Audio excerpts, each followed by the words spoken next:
All right, ladies and gentlemen, welcome to the big one, the hugest show of the year, the showcase of immortals. Welcome to WrestleMania 40. Now, with all good sense, I'm going to split these into two nights. I'm not going to do all 13 matches in one night because A, I'm not doing 13 matches in a row, I might lose my mind.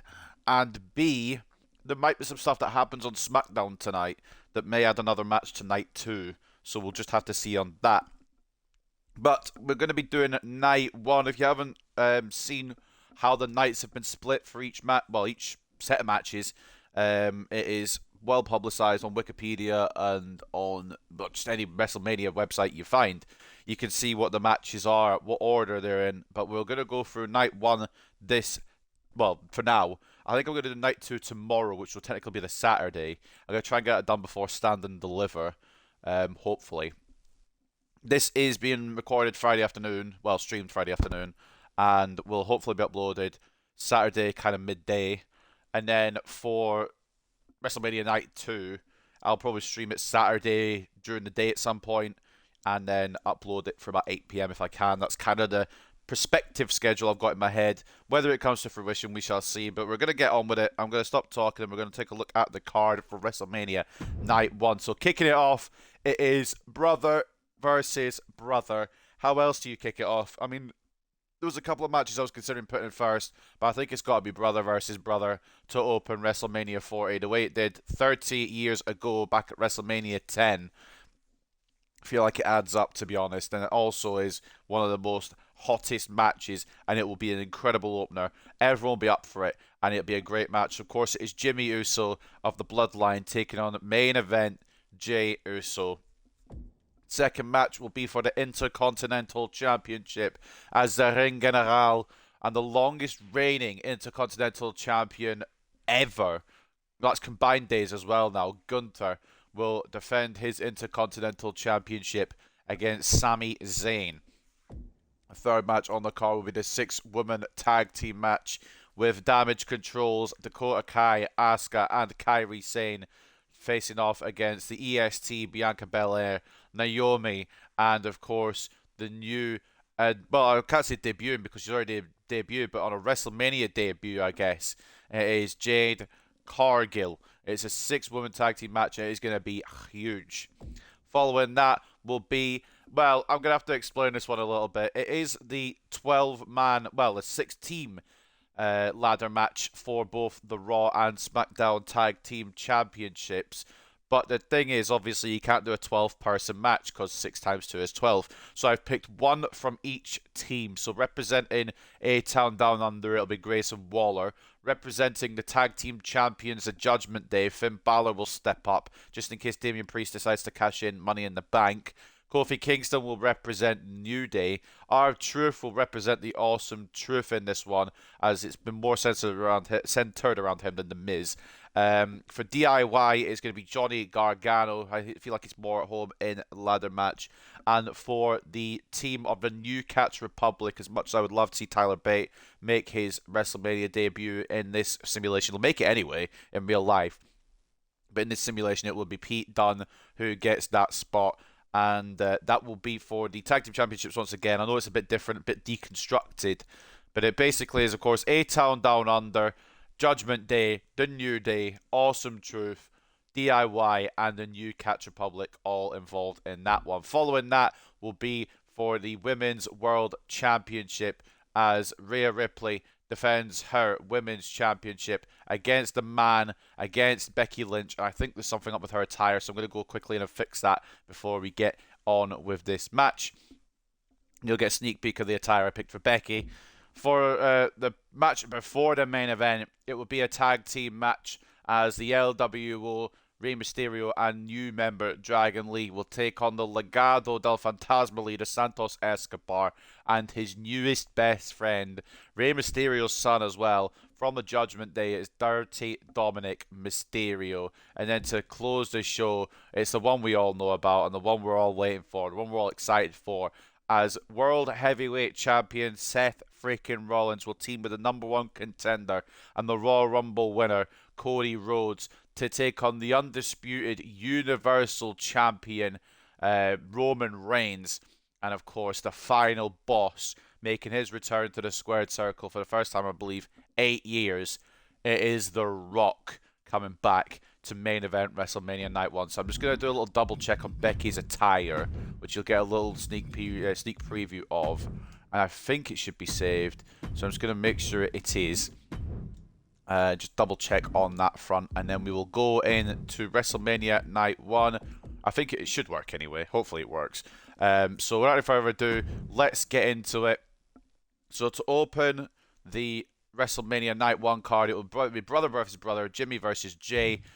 The Intercontinental Championship will be defended by Gunther against Sami Zayn. The 6-woman tag team match between Damage Control and Bianca Belair, Naomi, and Jade Cargill. And then we've got the ladder match for the tag team championships. Only one man representing each team because you can't have 12 people in a match. So Grayson Waller of A-Town Down Under, R-Truth of the Awesome Truth, Finn Balor of Judgment Day, Johnny Gargano of DIY, Kofi Kingston of the New Day, and Pete Dunne of the New Catch Republic. And then after that, it will be the Women's World Championship on the line as the, well, I was going to say Mami, Rhea Ripley, the Eradicator, I don't know if she's still called that, against the man, Becky Lynch. Following that would be the tag team match between the LWO and Santos Escobar teaming up with Dirty Dominic Mysterio.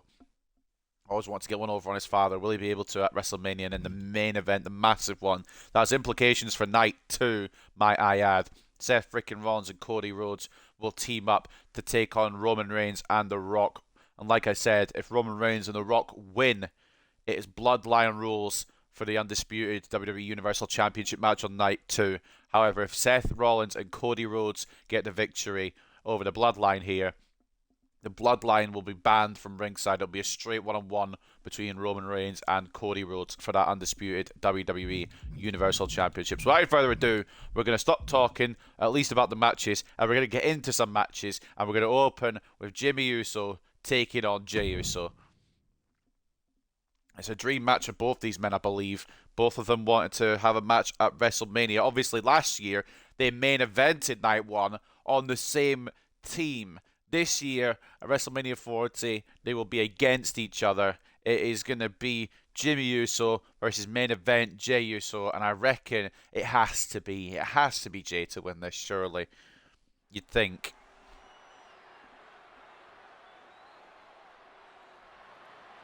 But here comes Jimmy Uso. The following is scheduled for one fall, making his way to the ring, representing the Bloodline. From San Francisco, California, weighing in at 251 pounds, Jimmy Uso. I suppose I better get the build up for these because I forgot to do that. In order to put the range of his talent on full display. And according to Jimmy, it was well worth it. So many matches, I'll try to find it. WWE handle the real untethered Jimmy Uso. Since he betrayed Jey, Jimmy has a new confidence. And I think what we'll do for the main event is we're going to read it for Night 1 and Night 2. Well, the same story. So it kind of ties in. Which means the Bloodline is more dangerous than ever. So prior to the summer of 2023, the Usos were a unit of their family stable, the Bloodline, on SmackDown. However, due to the manipulations of its leader Roman Reigns, the Usos left the group, which eventually led to a Bloodline Civil War tag team match at Money in the Bank against Reigns and Solo Sikoa, in which the Usos won. Jey Uso is here. We'll continue in a moment. Once Jey's been announced, we will continue the story here.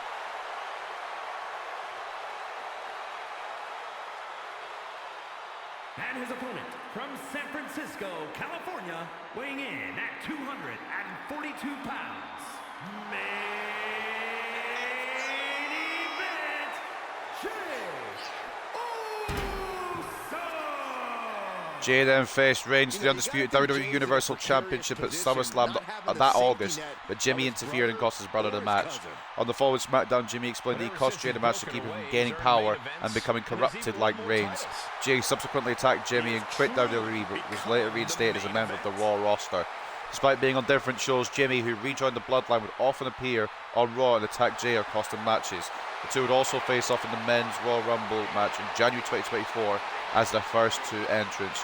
Jimmy then cost Jay a match for the Intercontinental Championship the following month. And on the March 11th episode of Raw, fed up with his brother's actions, Jay challenged Jimmy to a match at WrestleMania 40, which Jimmy accepted on that week's SmackDown. And of course, that match was later confirmed for the first night of WrestleMania. Sounds like this entire arena agrees that this is indeed the main event.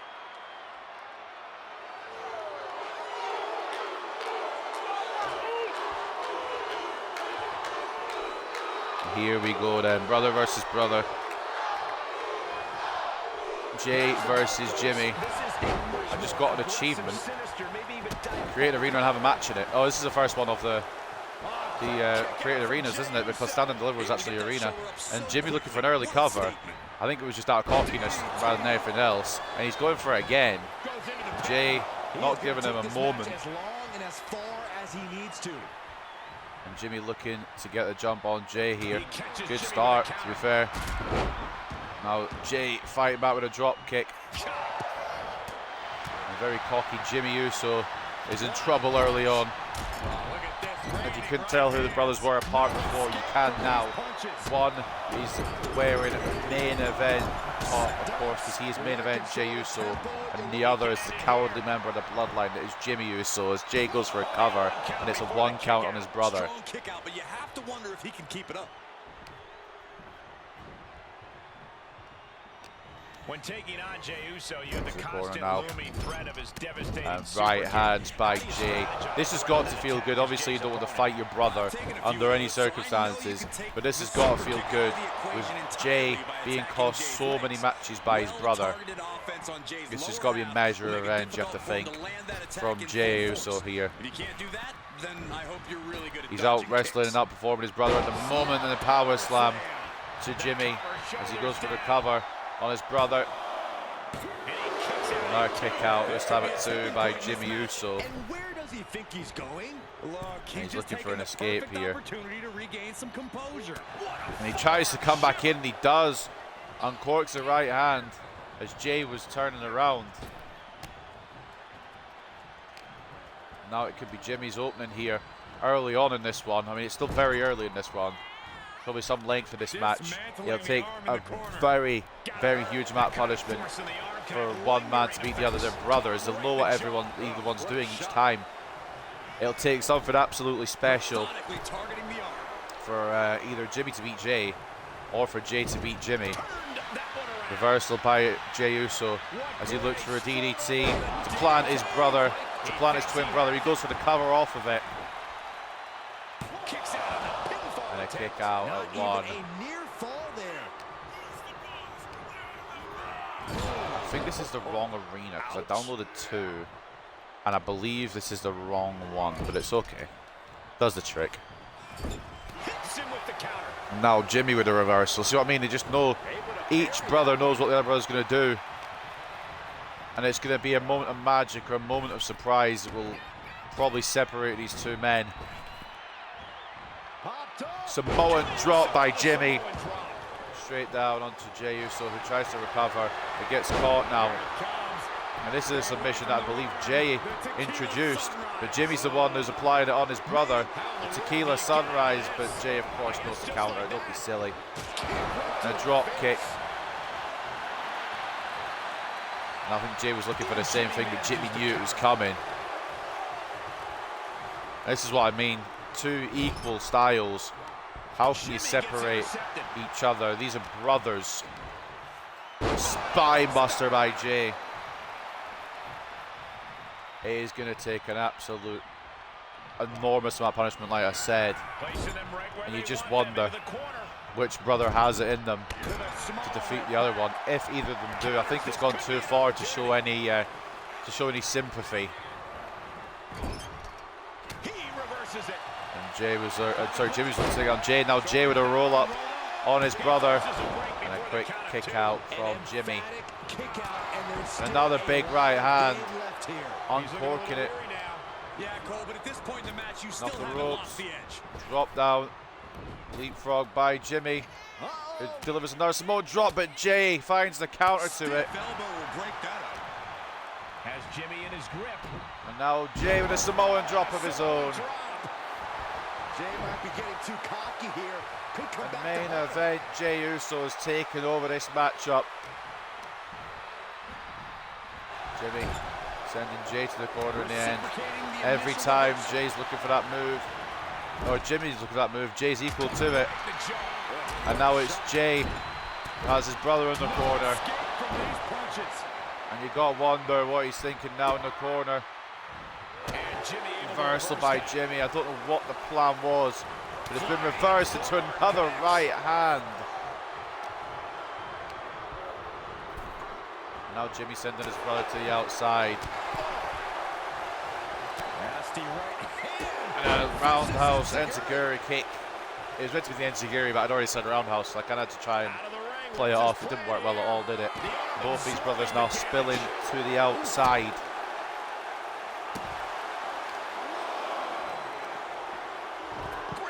Leg take down there, dragon screw leg whip by Jay, and now Jay with a sheer power, but Jimmy knew what was coming. Like I said, he's gonna know what's coming. Uncorking a right hand on his brother, and just those disrespectful stomps to Jay, busting them open.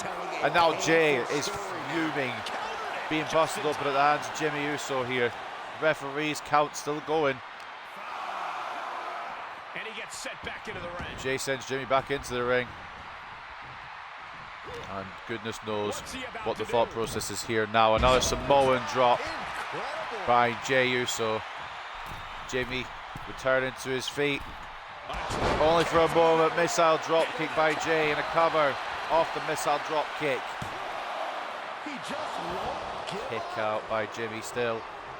Again, it's not going to be an easy match this for either man. A, because you're fighting your own twin brother, but also because your own twin brother knows exactly what you're going to do each move. Down with a flapjack. And out goes Jimmy. And Jay getting the fans on his side here in Philly. Suicide dive lands perfectly. Just exhibiting their fearlessness. Exhibiting guts. And Jey Uso now has the control. Jimmy was looking for a break.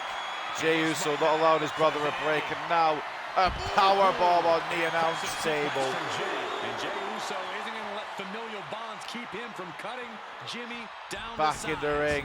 And going for the cover off that powerbomb for the announce table. That could do it here at WrestleMania. And a kick out. Jimmy gets his shoulder up. Whether you like him or you hate him, you've got to respect the fight that he's putting up in this match. He knows it's WrestleMania, he knows it's his biggest occasion, but Jay is completely taken over. A third Samoan drop now, and Jay might be looking for broke. Jimmy blocking his route to the top rope. That might have been intentional, and he's going to catch Jay off the top rope here, but Jay fighting back, and a cross body. And again, a kick out by Jimmy Uso. I mean, this has been an incredible match to open WrestleMania Night 1. Who is going to be victorious? It's looking very much like it's going to be Mr. Jey Uso right now, but Jimmy trying to sneak a roll up here, and Jay's in trouble. It could be it. Kick out by Jay. He's just one final blow away from not kicking out next time. And when I said that they could predict everything the other was going to do, I don't think he predicted that, but now Jay going for a roll-up of his own. Will this beat Jimmy in the middle of the ring? Kick out as well by Jimmy. See what I mean? These two, maybe they can't predict each other all the time. Maybe it's only sometimes. And now Jay has Jimmy into the corner, slamming him down. And Jey Uso, top rope. Headbutt straight on to Jimmy Uso. That's got to do it, surely. Kick out again. These two have taken a lot of punishment, given a lot of punishment, and I don't think we're anywhere near done in this match. As Jey Uso now tries to lock in a submission, tries to get his brother to tap out. Imagine having to tap out to your own brother at WrestleMania. That would be humiliating, but Jimmy breaks out. Right hand and a super kick avoided by Jimmy. And now what is Jimmy Uso thinking? Back body drop into a cover. And Jay kicks out. I thought for sure that was it. Kick. Nasty kick. That doesn't mean he's going to get back up. I reckon Jimmy now is going to take full advantage of his brother being on the canvas. Never mind, he picks him up. Right hand uncorked. And a super kick avoided by Jay into a roll-up. Shoulders down. Shoulders down. And Jimmy reverses. No, he gets the shoulder. And it's a kick out. That could have gone wrong there. That could have gone rogue. Jay puts a stop to that. These two giving their all to each other. Of course, they started the Royal Rumble way back in January together. And now they're looking to beat each other at WrestleMania. A cover now by Jay off the drop kick. And another 2 count for Jimmy. Jay wants to go top rope, but Jimmy cuts him off again. And this time takes Mr. Jey Uso off the top rope. Main event in trouble here. Trying to fight back. Go into that abdomen. Try to soften Jimmy up. You can't blow him into the corner now. Oh, the punch. Didn't quite get all of it, I don't think. But the elbow. The elbows, he's getting all of these. Oh, what's a smart reversal by Jay. Jimmy though, equally smart. And a headbutt now. You got one there. Jimmy has something brewing. What Jimmy's thinking, Samoan drop.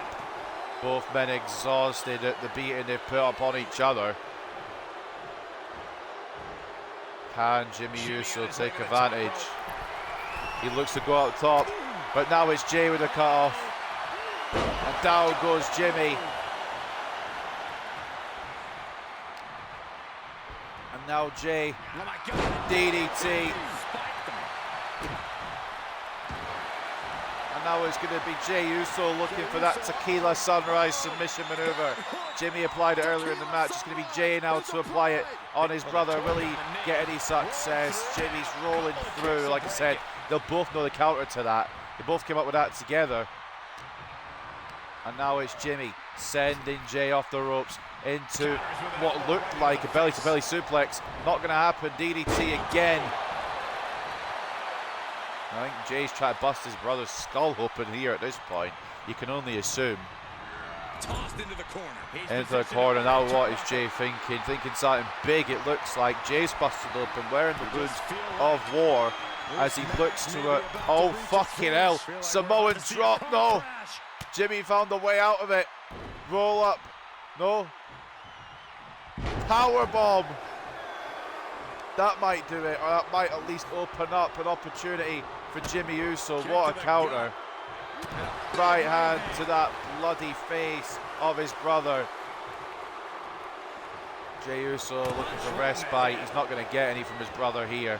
These two hit each other now. And a headbutt.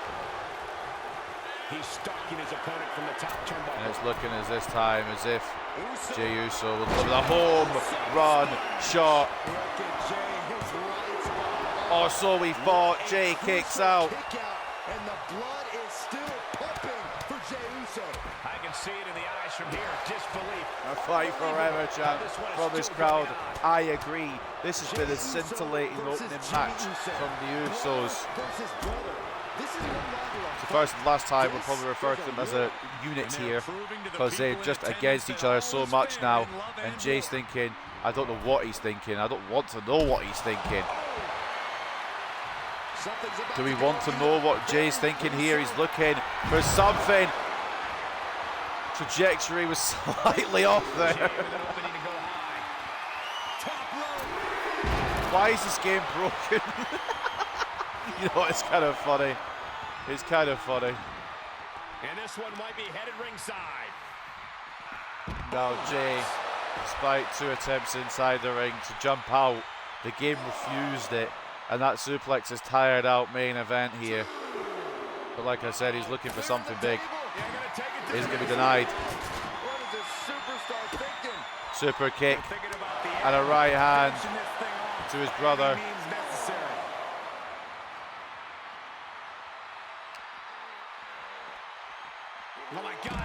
Now DDT planted on the outside. Jay looking to break the count. Taking a trip outside, but he's got to be mindful of the count. Jimmy catching him on the way back. That was smart of Jimmy. That was smart of Jay.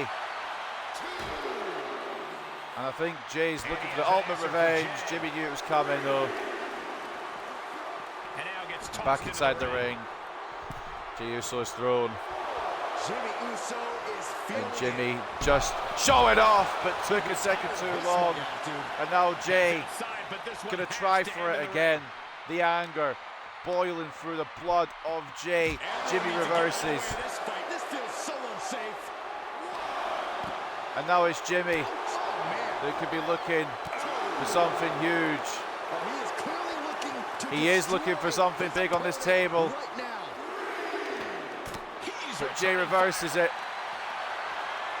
Initially, reverses it again. These two are in serious trouble. Off the table goes Jimmy. That might have been the best result. That might have been the best result.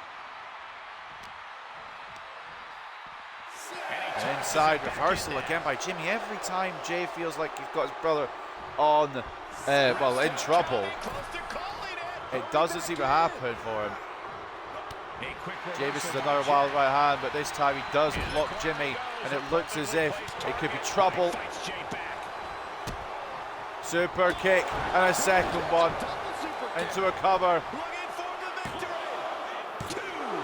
And Jay kicks out again.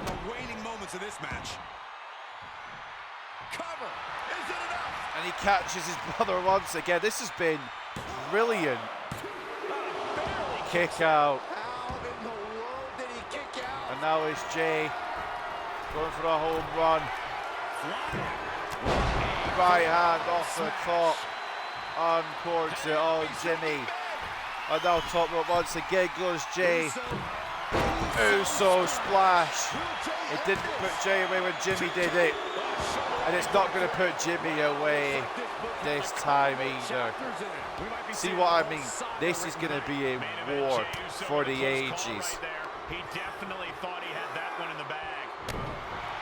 The exhaustion of Jay's coming into play now. The exhaustion of both these men, neck breaker. As Jay just tries to get some stamina back in this one. Suplex into a cover, floating in. And again, Jimmy finds a way to kick out. And a smart counter as well from the older Uso. Samoan drop again. Jay out of the way just now, but not for long. What is Jimmy thinking? Jimmy's looking to do a cheap shot. It's going to be Jay that gets the punch. Jay that gets the shot in. But now Jimmy fighting back, headbutt. These two have battered each other from pillar to post. No wonder they can't get out of it. Uso splash again. And another kick out. An emphatic kick out from Jey Uso.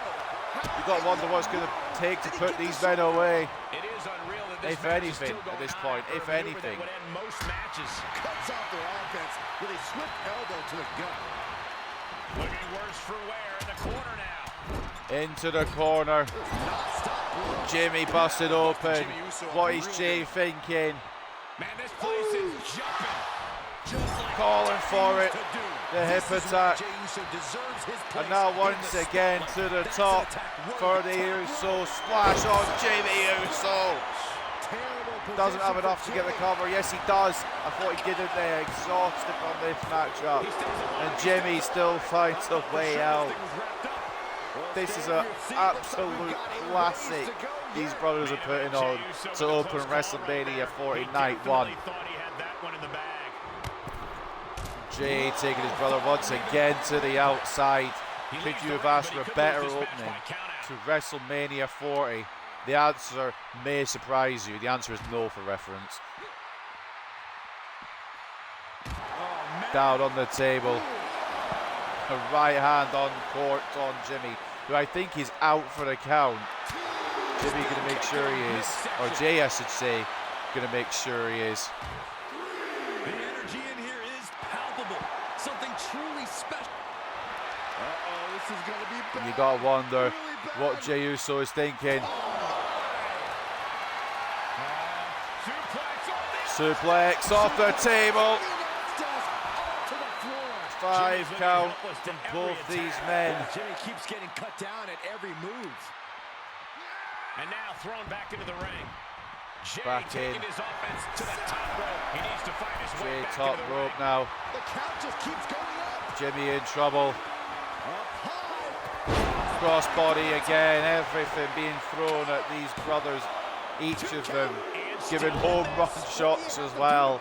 But they can't hit it out of the park in this first match, as Jimmy looks to try and regain some composure. It's been all Jay since that second Uso splash. Both of them hit 2 splashes on each other. Neither man been able to put the other away. And that's been the story of this matchup.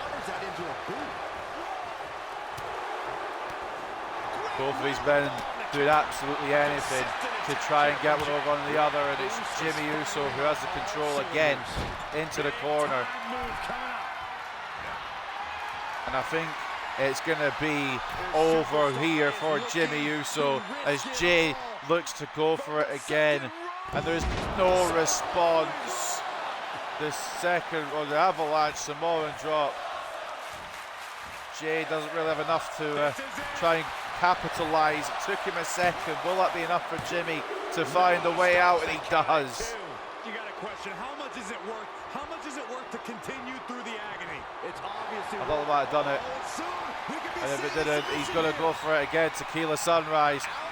Jimmy has nearly nothing left to fight with, and Jay is taking full advantage of that, going this time on the arm rather than the leg.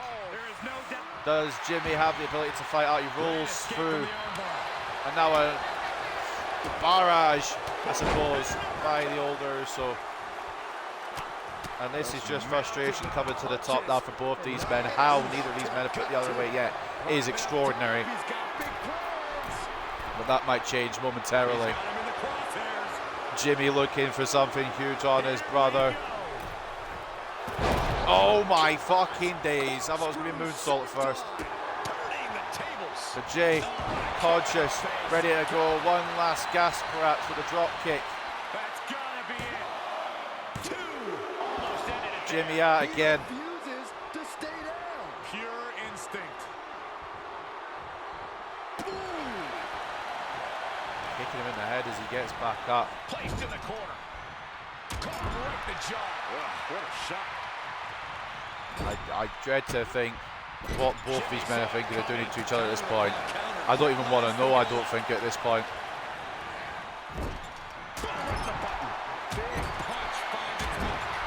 Sheer punishment by both these men on the other. And now the super kicks from Jay. This could be big. Going up high. Staggering to his feet. One more time off the top rope. Will it connect from Jey Uso? No, it won't. Crash and burn. And Jimmy's going to take advantage of the crash and burn. Kicks out. Nearly did as well. That shoulder up now is huge. Uso went for it all and didn't get any of it. Into the corner now. He catches Jimmy with a counter. Counter by Jay. As the two crash into each other. It's a spear from Jey Uso. And now to the top again. Uso splash. And that surely has to put Jimmy away on the grandest stage of them all. The match belongs to main event Jey Uso.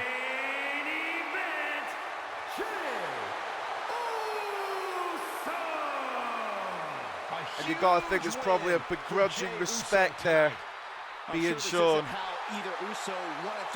But in the end, main event Jey Uso stands on top in a brilliant opening match for WrestleMania 40 Night 1. What a fucking opening.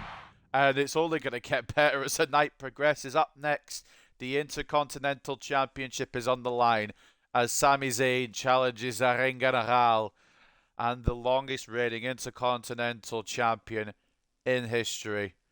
He's going to challenge Gunther.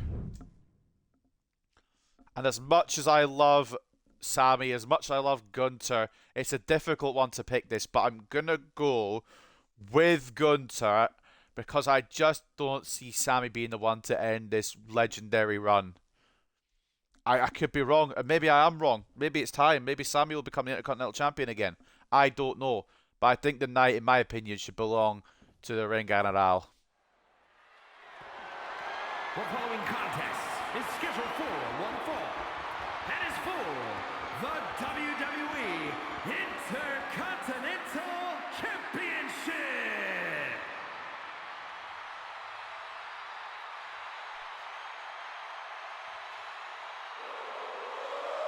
Here comes the challenger Sami for the Zayn Intercontinental is Championship. and he is all fired up.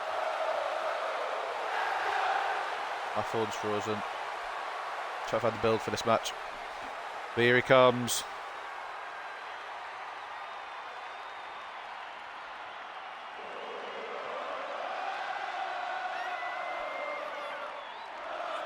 There's perhaps no superstar with more heart in WWE. At WrestleMania, Sami Zayn will seek to become the superstar to dethrone Gunther to start reign as Intercontinental Champion. By the time WrestleMania rolls around, the Ring General would have ruled as Intercontinental Champion for 664 days, bulldozing everyone in his path, defeating the likes of Jey Uso, Chad Gable, Sheamus and Drew McIntyre, to name a few. Thus far, not many challengers have come close to taking away Gunther's title, but Zayn, a former Intercontinental Champion, will hope to become the first. Zayn had to go through 5 of the very best Raw superstars to earn a chance, overcoming Bronson Reed, JD McDonough, Ricochet, Shinsuke Nakamura and Chad Gable in a grueling gauntlet match. The trusted lieutenant of Imperium, Ludwig Kaiser. Ladies and gentlemen, the matter is highly. What you're about to witness is dignified deformation executed by unprecedented precision. A diabolical athlete who will stop at nothing to uphold the integrity and honor of this great sport. The Ring General, Gunther.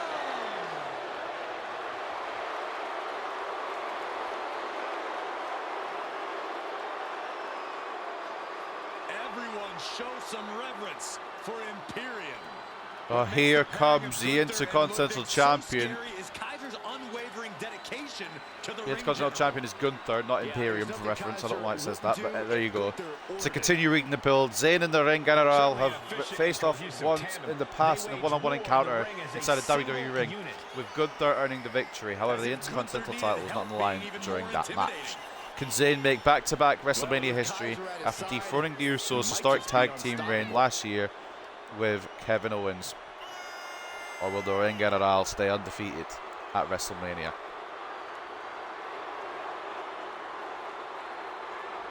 Well, here comes Gunther. I would have brought out Vinci as well, by the way, at ringside, but you can only get that intro if you just have Kaiser, so I've gone for I wanted the intro. Right. Imperium will beat you down with ruthless Saying Vinci's injured or something. Vinci is still injured, I think. Kind of scary. He might be. I don't know. Clockwork timing and precision. What I do know is it's going to be a hard hitter, this one. Not for the faint of heart.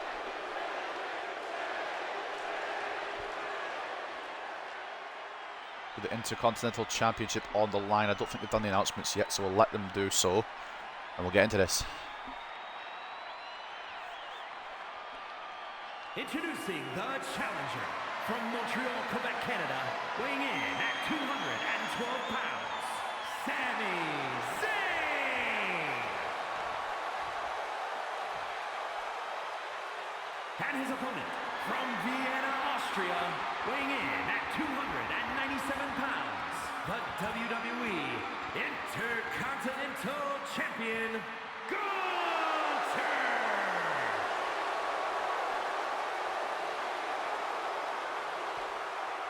The Intercontinental Championship, one of the most coveted titles in all of WWE.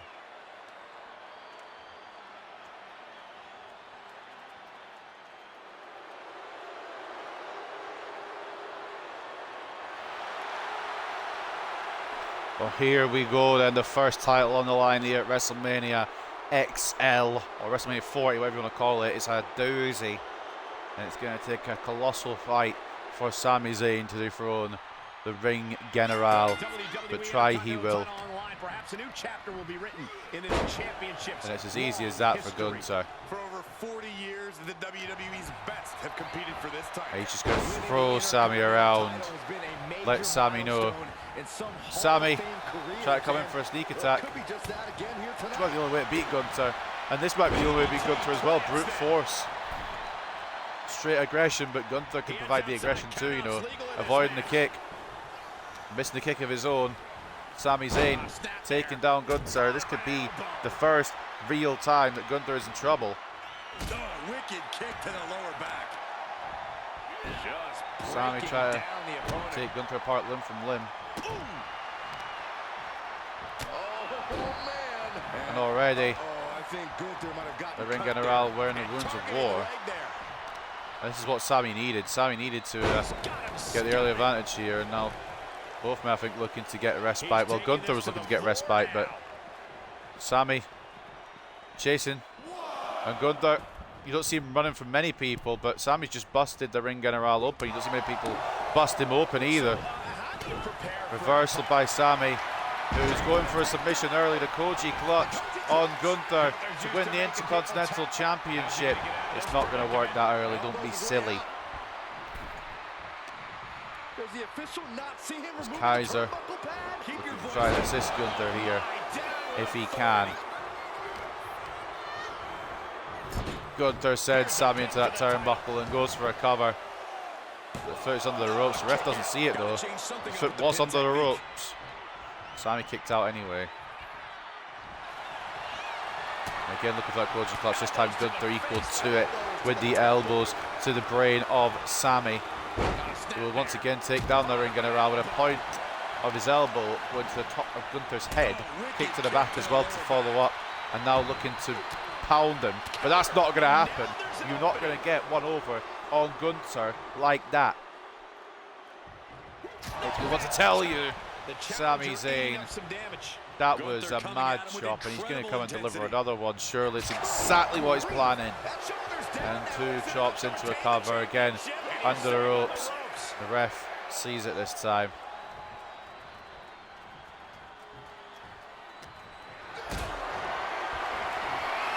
And the Ring General gonna send Sami Zayn out to the floor. I don't care how much padding the floor seems to have.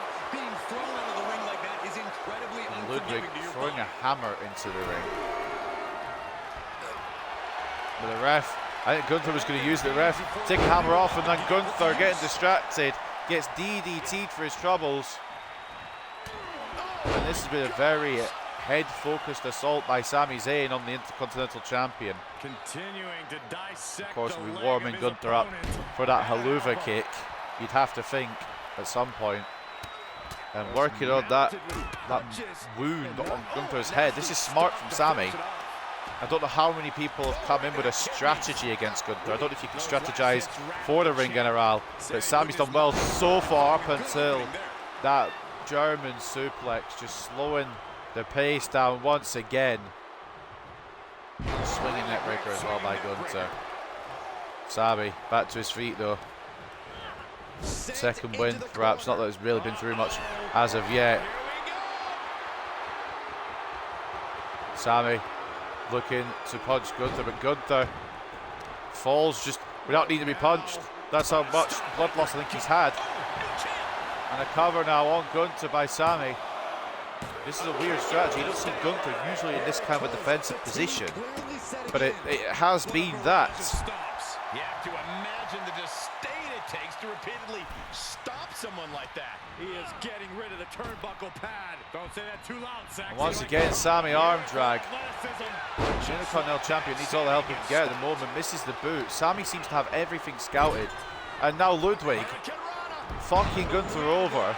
Of course, Kaiser was the one who exposed that turnbuckle, and it's Gunther that goes into it. Sami Zayn looking to deliver something here to the ring general, and he does, crossbody. And I don't know, this is a focus, Sami Zayn. Oh, it was a focus, Sami Zayn. Face first to the floor, and now Gunther taking down Sami with a grace of ease. Showing us what it looks like to compete in the name of honor and glory. And now what is the ring general thinking on the outside? Power bomb to Sami, demanding that the ref count to 10. This might be the only way that Gunther can beat this focused Sami Zayn tonight. 6 count. Gunther knows he's in control. Sami alive at a count of 7. Will make it back in at a count of 8. Gunther, I think he was just desperate to retain his title there against this Sami Zayn is one of the most dangerous ones. This is like WrestleMania 39 Sami Zayn. We'll do anything to win. Gunther with a cover off the side slam. Sami kicks out. You got to think that powerbomb has done some damage on the outside to Sami, and I think that's what Gunther was looking for it to do. And now it is the ring general just sizing Sami up here. The chops in the corner. And a second one. And laughing at his opponent here as he delivers an uppercut. You can't have someone laugh in your face and then allow them to continue the punishment. Sami needs to try and find a way back into this, but that powerbomb might have taken all the fight that the underdog from the underground had. Remember, it was this night 1 year ago where Sami, who delivers a blue thunderbomb to the Intercontinental Champion, will Gunther be able to fight out? Just about. But it was this night a year ago where Sami Zayn had his best ever performance. Oh, a Helluva kick. Will that be it for the ring general? No, it will. Let's get it more than that. There's a reason this man has not lost in an Intercontinental Championship match for nearly 2 years. And Gunther with a knee, countering Sami Zayn.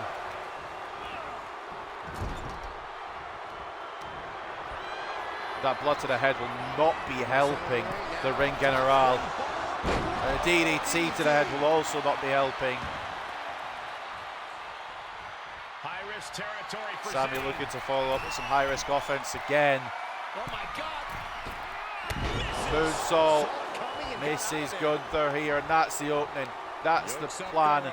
That's got to be Gunther with a sidewalk slam.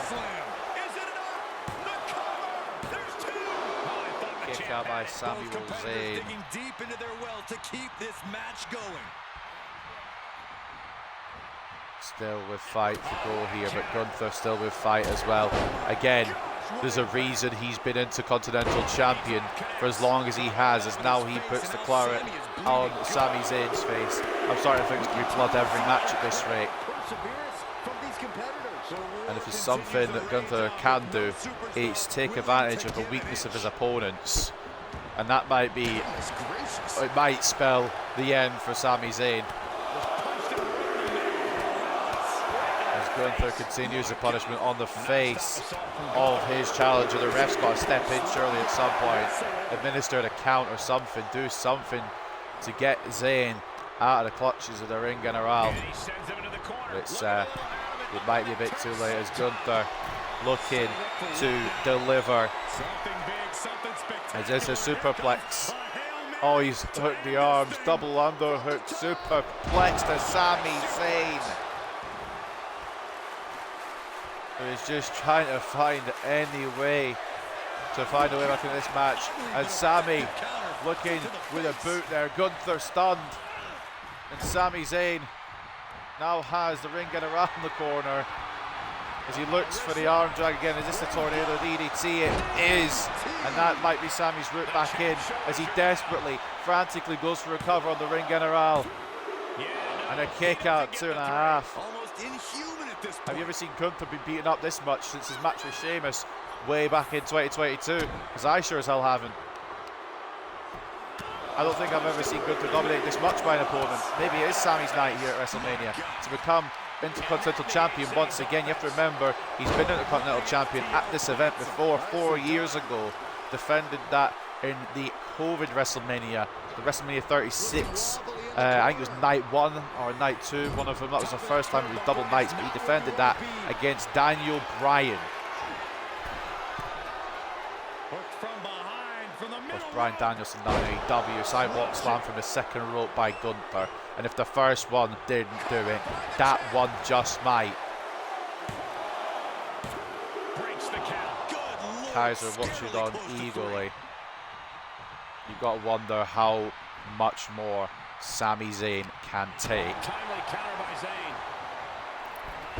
DDT this time avoided by Gunther. He saw it coming. He's going to go for another cover off of it. Take advantage of any mistake from your opponent. And another kick out by Sami Zayn. He's just one final blow away from not kicking out next time. Raking that face. Knows his blood on that face. And he's going to take advantage of it. And what is this? Uppercut to the back of the head. Was that necessary by the ring general? I don't know. But he's going to venture out here. Try and deliver more punishment to his challenger, which may be a risky maneuver. But I suppose no risk, no reward. Powerbomb is not going to happen as Sami Zayn this time finds a way out and finds a way back into the ring. Gunther following him in. They're getting caught. Blue Thunder Bomb by Sami Zayn once again. The cover. And Gunther still gets the shoulder up. Instinct at this point.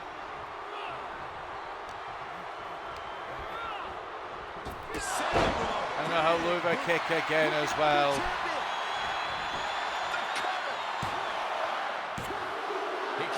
Gunther had the ropes, but the ref didn't see it. If Sami had won like that, there'd have been questions. But Sami feeling himself now, knows he has the ring get around the ropes. But the referee didn't see Gunther holding the ropes. You gotta wonder what the referee is looking at. Maybe the other shoulder of Gunther. As Sami flies onto Gunther with a sense on. And Sami Zayn wins the Intercontinental title despite the fact that I kicked out. Not to mention that Gunther had the ropes. There's questions around this Intercontinental Championship change. But the fact remains this. Sami Zayn has ended the historic reign of Gunther on the first night of WrestleMania. Will that happen in real life? I don't know. It probably won't happen with Gunther getting screwed over, but I mean, beyond that, will the actual match end with a new Intercontinental Champion? That's the question. Up next then on the list, it is a 6-woman tag team match. Damage Control, Dakota Kai, Asuka and Kairi Sane will go against Bianca Belair, I don't know why I said her name like that, Naomi and Jade Cargill. I'm still a bit annoyed that I mean, I had the ropes and the ref didn't see it. Kaiser, I think, pointed it out, but the ref was ignoring him. And then it's a screw job a little bit, but it is the way it goes. I'm just hoping it doesn't happen at real WrestleMania where there's a screw job. That'd be very annoying.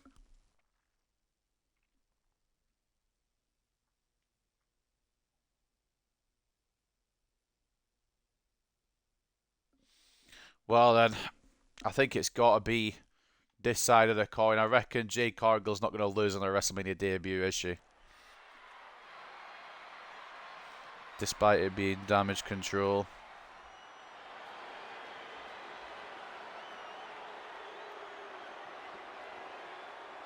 But here comes one of Damage Control. Woman, even if she's on your side.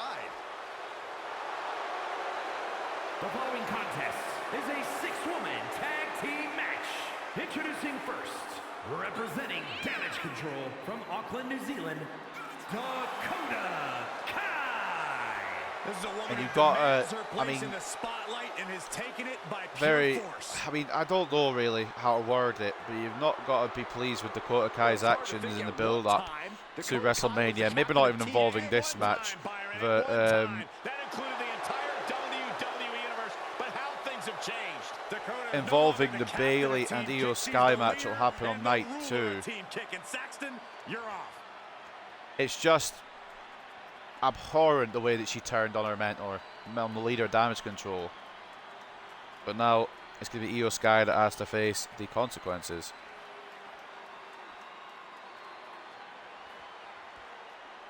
Here comes the second piece of the puzzle for Damage Control.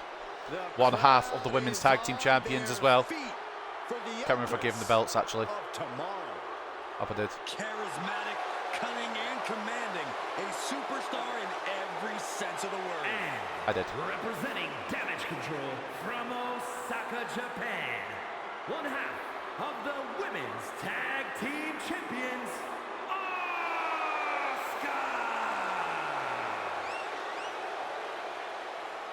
Newest SmackDown superstar Jade Cargill will make one of the biggest WrestleMania debuts in history as she teams with Bianca Belair and Naomi to battle Damage Control. Cargill only just signed a contract on the March 29th episode of SmackDown, but has already inserted herself into Damage Control's business, saving Bianca Belair and Naomi from a beatdown. The arrival of Cargill means that Bianca Belair can finally have a chance at taking down Damage Control after enduring the faction for nearly 2 years. Adding the recently returned Naomi and the ES team is a strong bet.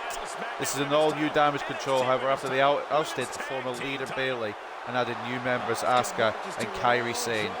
Belair retained the Raw Women's title against Asuka at last year's WrestleMania, and each superstar will now have backup.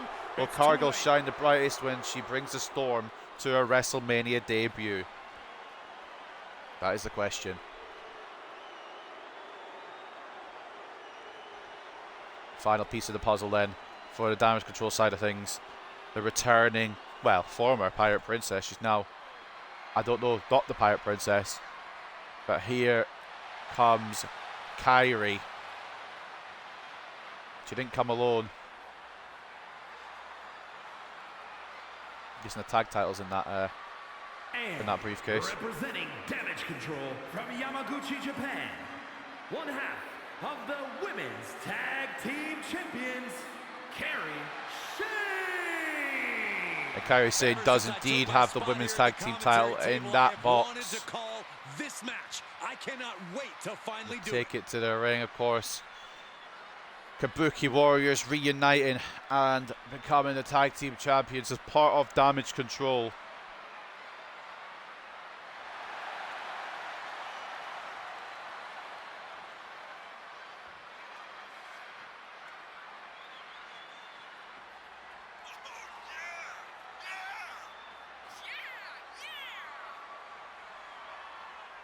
And you gotta love Damage Control, even if you don't respect the way they go about their business. They know what they want and they get it.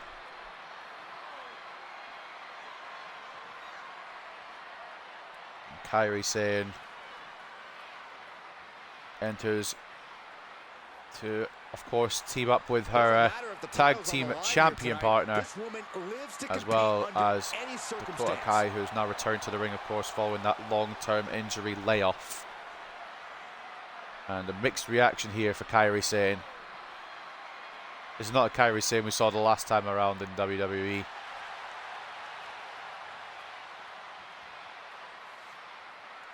This is a different Kairi Sane with a different attitude.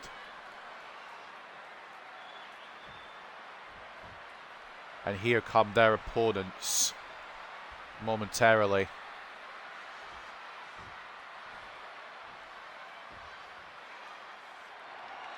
The EST.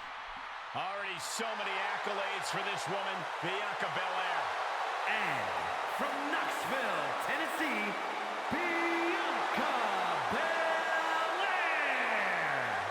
Hey, Bianca, make such a confident entrance. Let's be honest, it's because Bianca Belair realizes exactly how great she is. Corey, not just great, the greatest. Get it?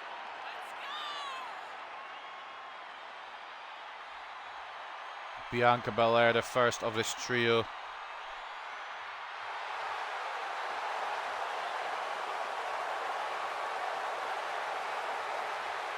The EST Ready to go here at WrestleMania. She's had some WrestleMania moments, I'll tell you that. WrestleMania 37 defeated Sasha Banks to win the SmackDown Women's Championship.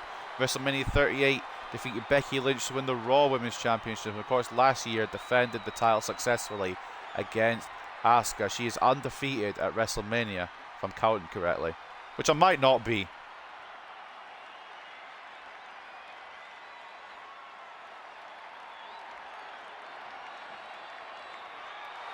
Comes a second piece of the puzzle. Here comes, I don't know which one's making her entrance because they're both custom entrances. It is Naomi.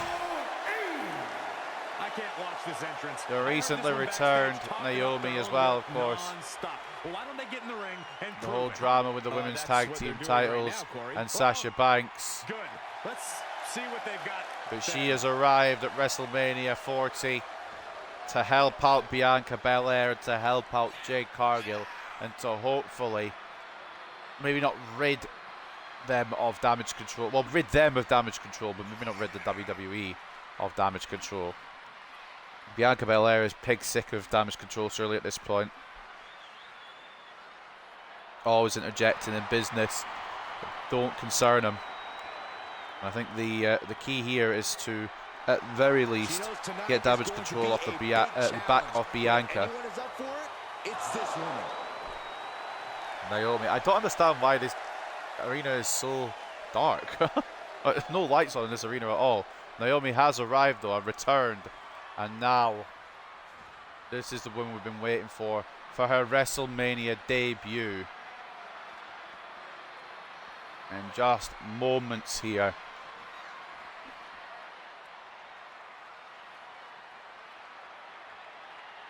And from Temple, Here comes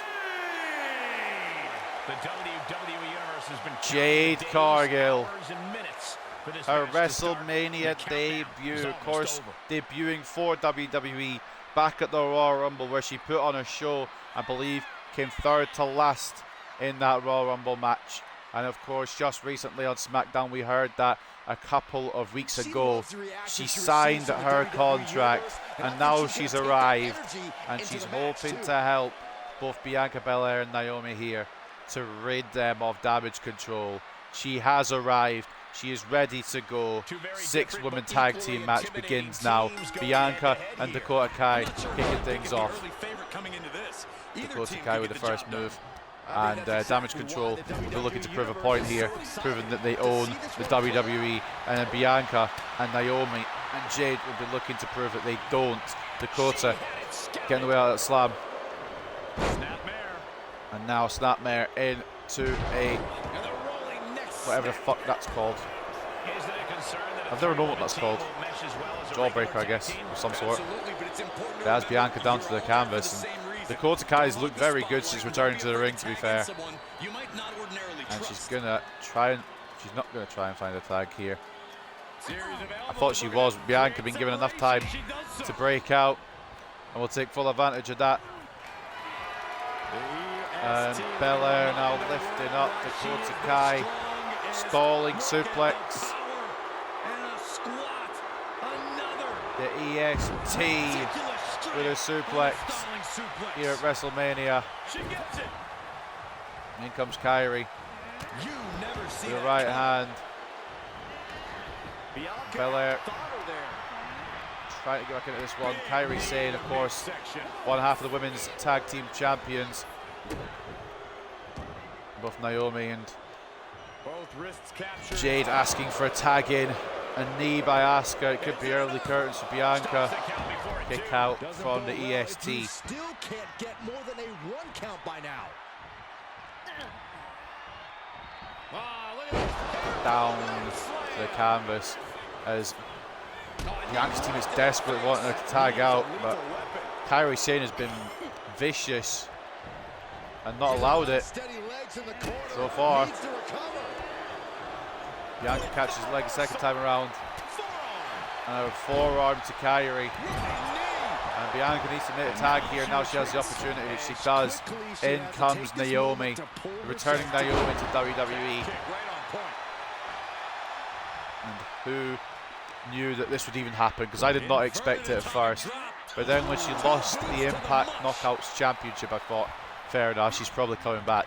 But then when you look at that as well, the Impact Knockouts Champion came back as well in for the Royal Rumble for an appearance. Double feet twice to Kairi, who kicks out. She shows that she's far from finished. This WrestleMania is crazy. I'm so excited for it, man. So excited for it. Naomi gets countered by Kairi. DDT, smart counter. It's always a reliable counter, the old DDT. As Kairi Sane goes to work now on all the limbs of Naomi. Like we said, this is a more vicious Kairi Sane than we've ever seen. This is not the same Kairi Sane that came in the WWE the first time around. Now Naomi tagging Bianca back in, as does Kairi with Dakota. Bianca sent to the outside. I think Jade Cargill was looking to block Dakota's exit. Naomi wouldn't eat defeat. Her left hand by Cargill. It catches the referee as well unintentionally. This is smart now from the team of Bianca, Naomi and Cargill. This is just establishing dominance. Stop right to the chest. Are you kidding me? Belair has complete control. Muscling up their opponent. Power of Belair into a power bomb. And Cargill just standing on business just in case. Just smart. Yeah, I'm pretty sure they don't want to be taking any more of those. If there's any damage control for it, they could interject. Belair sending Dakota now into the corner. Tagging with Naomi here once again. The communication between these two is evident by that move. You got to wonder when Jade Cargill will make her WrestleMania in-ring debut. And Naomi taunting Dakota Kai here, not allowing the tag to happen to damage control. Crossface now by Naomi, or wear down hold and a submission, I believe. Doing it again though, wear it out, damage controls Dakota Kai here, so she can't make the tag. It's a smart move, to be honest with you. You can't really complain about it. If you do complain about it, then what's wrong with you? It's a smart move. Dakota try to find some way back into this match, but Naomi is on fire here at WrestleMania. The return of the glow. And in comes Asuka. And in comes Cargill. Asuka with a drop kick. It's probably not what you want to face in your debut. Octopus stretch on Cargill. Can Cargill power out? Of course she can. Jade Cargill taking down Asuka. And this is what we were waiting for here at WrestleMania. This is what we were looking forward to here at WrestleMania. Asuka trying to take Cargill to the corner. It's not going to happen. Battle of power. There's only one winner here. Forearm right to the jaw. Forearm. And now Cargill with her left hand to Asuka. To get involved. That's unfazed Cargill. And now Cargill sends Kai out to the outside. And Kairi Sane being brought in. Jade Cargill making it here at WrestleMania so far.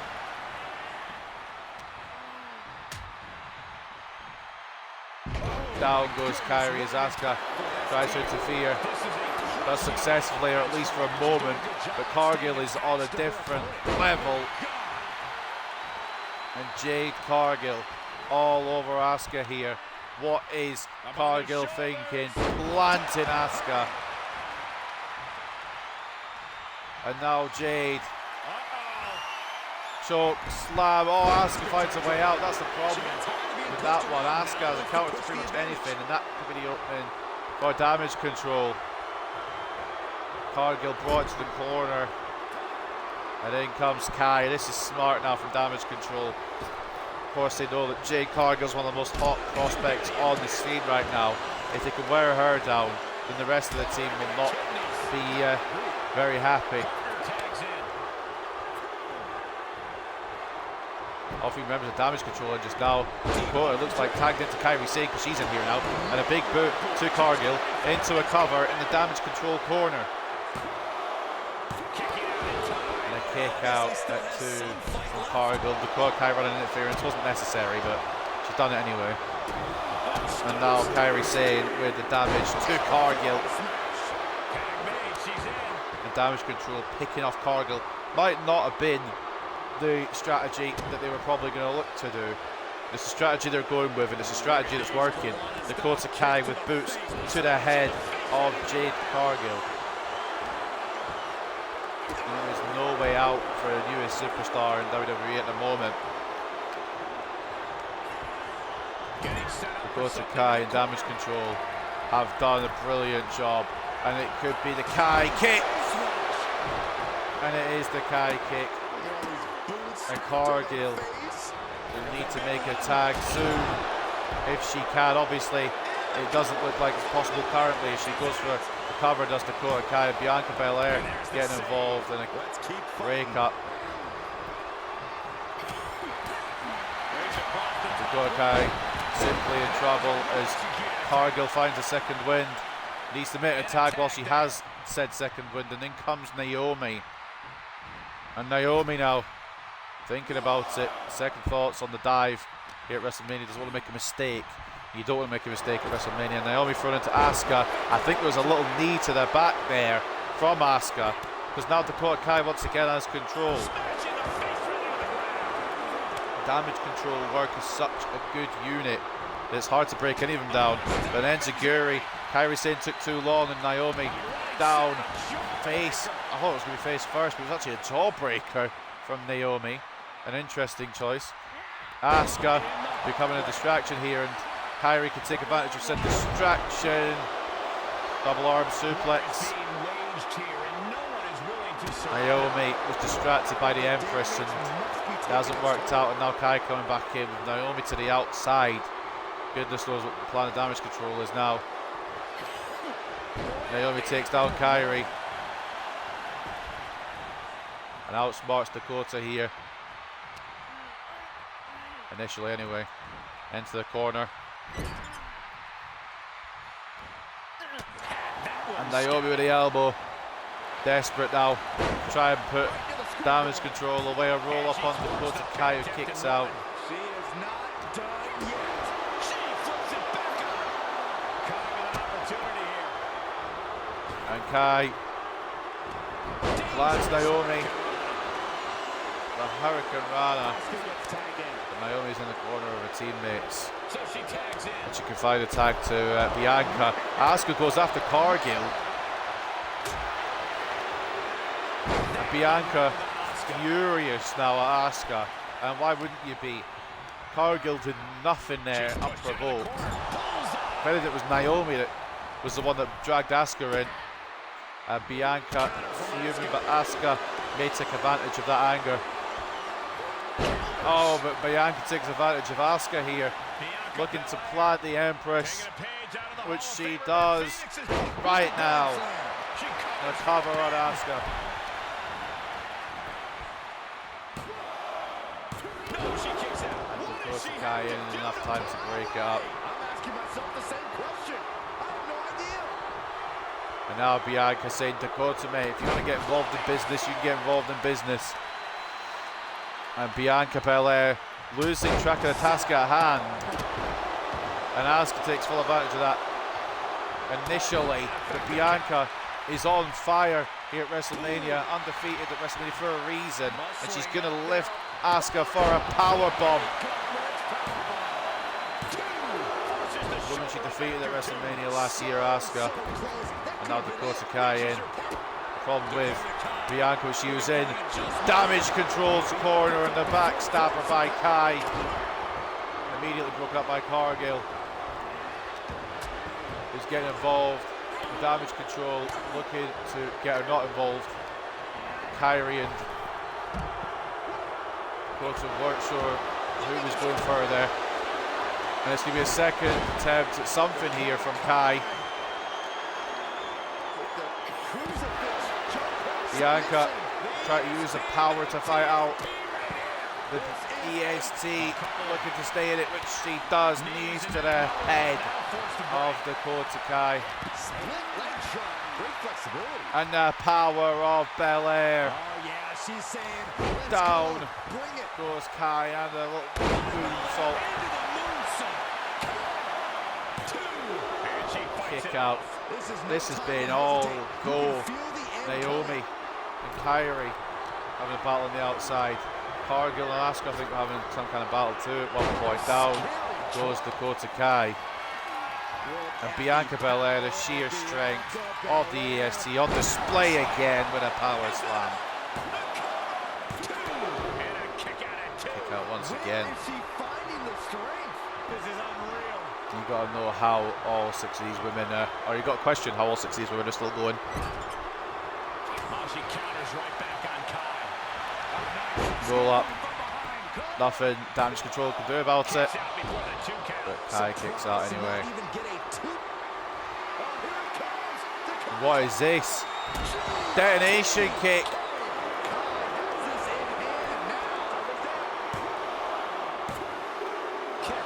There's nothing that Jade or Naomi could have done about it either, but Bianca stays involved. The EST drawing on something. I don't know what. She needs to make a tag. Damage control. Have control. And that's smart from Bianca.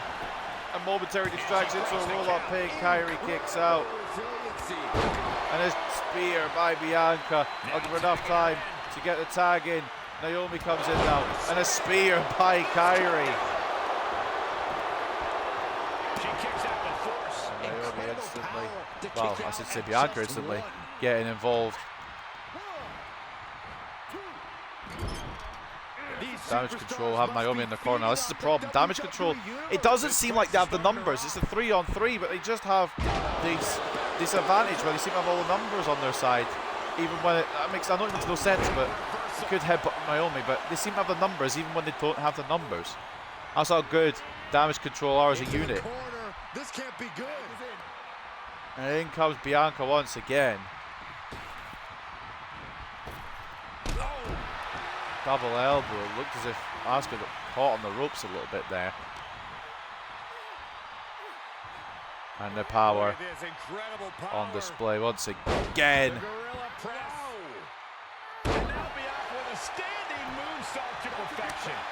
And in comes Cargill. Asuka might want to back up here. She doesn't back up. She turns around. I think she was talking to either Dakota or Kyrie, and it nearly cost damage control the match. Down goes goes Asuka at the hands of Cargill. And now she's looking to go top rope. Now Jade looking to fly. Asuka trying to stop her, but it's not going to work. Oh, it is going to work. Jade took too long to reposition herself.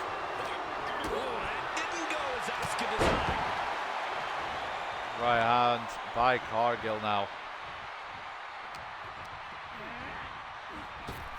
Did an all-star 6-woman tag team match with Cargill, spine bustering Asuka, and uncover the leverage she has as well. Doesn't matter on this occasion. But Asuka gonna try and surprise the newest signing. Kick out by Jade. I don't want this match to end. Baron doesn't want his match to end, and at the moment it doesn't look like it has any end in sight. This has been fantastic. And in comes Bianca again. the de facto, I would guess, team captain, double feet to face of Asuka, and it now looks as if this team of Jade, Naomi, and Bianca, fair enough, Naomi, have decided to target Asuka for this one. Decided to keep Asuka in their corner, which is incredibly smart.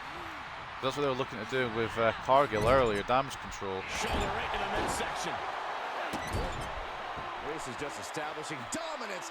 You gotta like this strategy here from Bianca and team. If you don't like the strategy from Bianca and team, then what's wrong with you? It's a good strategy.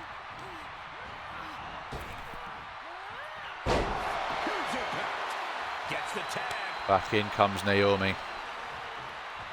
And it's trouble now for Asuka. Or it was trouble for Asuka. Now trouble for Naomi. Double knees. As Asuka needs to make the tag now for damage control. Chaotic tag action is clearly adding up. I'd be concerned if we don't see a tag sometime soon. Asuka's taking too much punishment. And Naomi knows this. Double feet to face. Cover. If there's one person that can withstand all this punishment, it probably is the Empress. And she continues to fight out. Split leg drop, that's what it's called. I was trying to remember what it's called. Asuka kicks out again. Problem is, damage control are in a serious situation here because neither of them can come in without getting disqualified. And Asuka is in severe trouble. Naomi looking to land with a splash. Cargill getting involved again, but it didn't matter because Asuka kicked out. Into the corner now. There's nobody in the damage control corner as it stands. This is problematic for Asuka as Naomi looks to drop Asuka. Neck breaker. Shoulders down. This could be the one that does it for her. She gets the shoulder up. She just dug down deep there, but I don't know if she'll be able to do it again. Asuka digging down deep.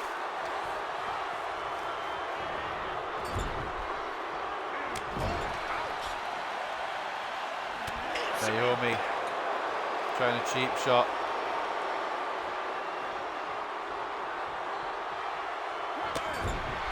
In the end, does get another shot on Asuka. I think he's just taken too much punishment. It's in the corner. And if you are this team now, you need to keep Asuka in ring.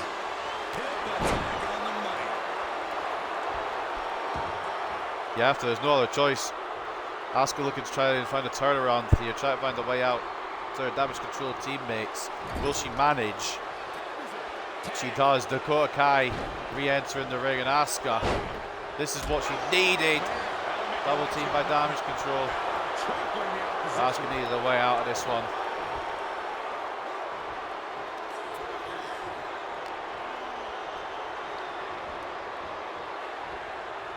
What is now Dakota Kai thinking? I think she was trying to tag Insane, but it wasn't going to happen with Naomi fighting back, drop kick. And in comes Jade. And Dakota Kai, I don't think realises this is a problem now.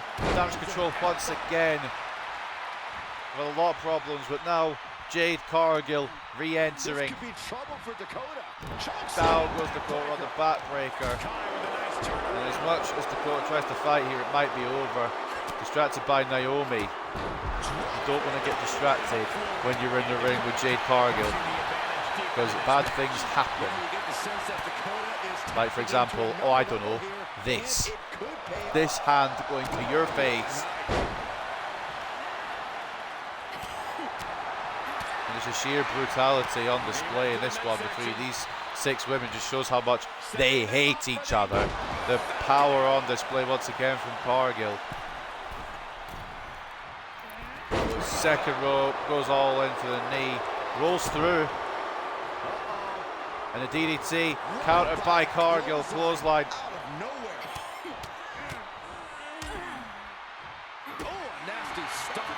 And Bianca wants in. Bianca's going to get in. Shooting star press into a cover on Dakota Kai. Asuka able to find a way out for this one. Dakota Kai to the outside.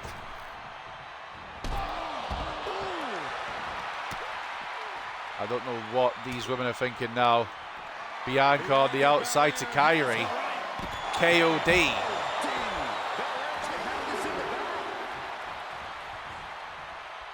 Dakota asking for help, I suppose. And it could be the Kai kick that does it.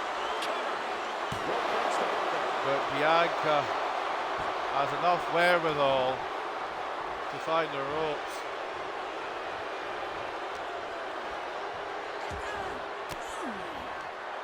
Now Bianca with Dakota Kai in trouble. Bianca Belair.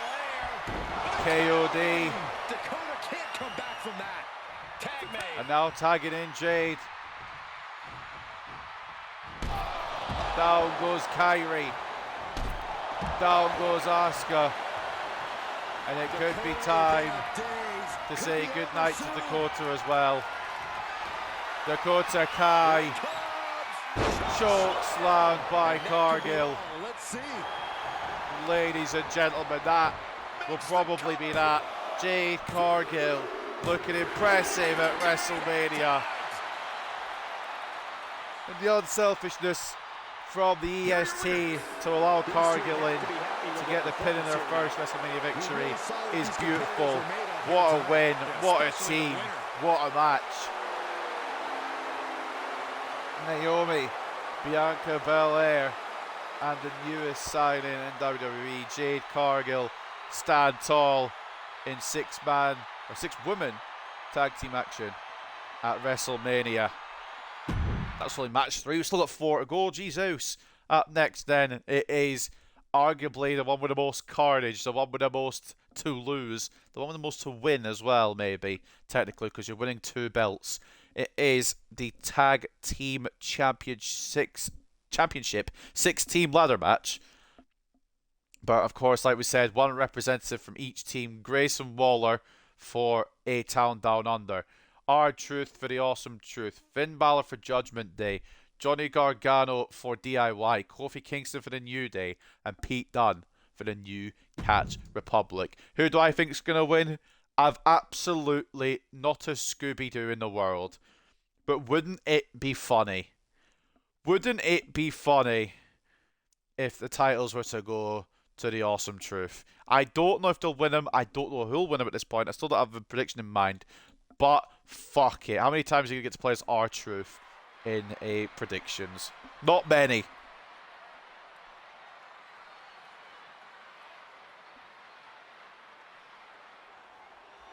Here comes the first of the 6 teams. Well, first person of the 6 teams.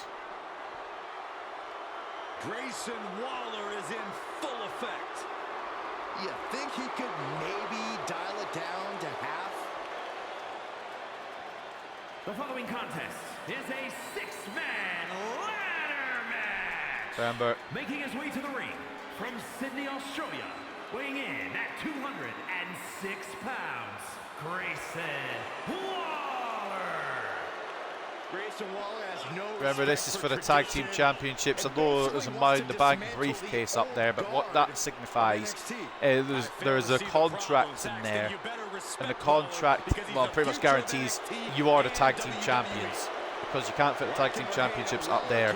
And, of course, you can't fit the Tag Team Championships in the briefcase. So there's a contract up there that signs the Tag Team Championships to the winner of this match. I know it doesn't make a lot of sense, but I'm just trying to figure out a way for it to work. Y'all know what time it is. This the part where we crank it up. Let's crank it up. Now here we go. People over there, what's up? You feel me? Stand up and say what's up. What's up? What's up? What's up? What's up? You can get with this or you can get with that. You better get with this, cause this is where it's at. What's up? What's up? What's up? What's up? See, I be skipping and jumping, leaving the competition. I make them disappear like your favorite magician. And I ride it till the wheel fall off. I bounce back to back till their necks get soft. Most of the time you see me, I'm being simple. Then many times I'll be busting them up like a pimple, stating my claim to fame, to be one of the baddest young brothers step foot in this game. And I haven't even started yet. You can better believe I take it off the show shot bet. What's up? What's up? What's up? What's up? And the man representing the Awesome Truth is ready to go.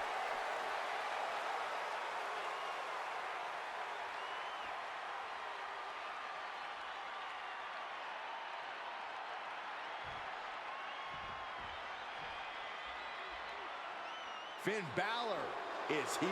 Here And it's comes time the for tag WWE champs. Universe Well, to face their one half of them. judgment. And representing the Judgment Day from Bray, County Wicklow, Ireland, weighing in at 190 pounds.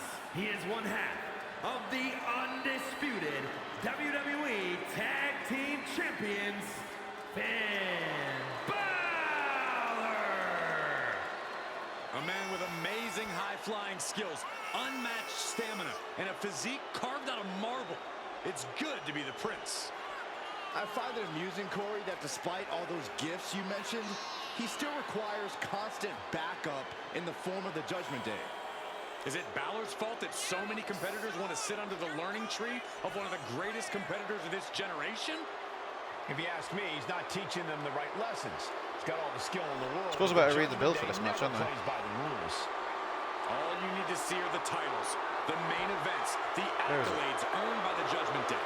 Balor's teaching all the right lessons, and the Judgment just Day had it on my has executed my them phone. to perfection. We'll wait till the start of the next entrance now because fucking my phone decided to bug out. Of course, representing the Judgment Day, Finn Balor. Don't know who comes in next representing them. Well, I'll tell you who they'll represent. Johnny Gargano, of course, representing DIY. Wrestling has arrived. And representing DIY. Oh, well, there's no from light on the Cleveland, Ohio, stage, weighing in but at 199 pounds. they've slightly Johnny changed the attire for this man. Gargano. A superstar with Update the attire a little bit, looks a bit cooler, looks ready to go. At WrestleMania, the Judgment Day faced an uphill battle literally as they contend with 5 other teams in a brutal 6-pack tag team ladder match for their undisputed WWE tag team titles. Damian Priest and Finn Balor have been dominant in their second reign as tag team champions, overcoming almost every tag team in WWE. At WrestleMania, however, their dominance may end as 5 other teams can claim supremacy by retrieving the titles. Raw General Manager Adam Pearce and SmackDown General Manager Nick Aldis decided which teams would compete, with 3 from Raw and 2 from SmackDown rounding out the field. On the March 18th episode of Raw, DIY, Awesome Truth and the New Day earned the right to compete in the ladder match by defeating the Creed brothers, Indus Sher and Alpha Academy respectively. On the SmackDown side, Grayson Waller and Austin Theory and New Catch Republic earned their way into the match by winning their side of the bracket in the SmackDown tournament. Could the Judgment Day retain their titles against all odds, or are we destined to crown new tag team champions at WrestleMania? Always a celebratory move for Kofi's arrival. Well, Kofi's wearing a special WrestleMania attire, even says WrestleMania on the jacket. And representing the New Day from Ghana, West Africa, weighing in at 212 pounds, Kofi Kingston. A man some would credit with the creation of the power of positivity. And Kofi Kingston has such a special bond with the WWE Universe. Basically, when Kofi wins, they win. And you can never, ever count Kofi Kingston out.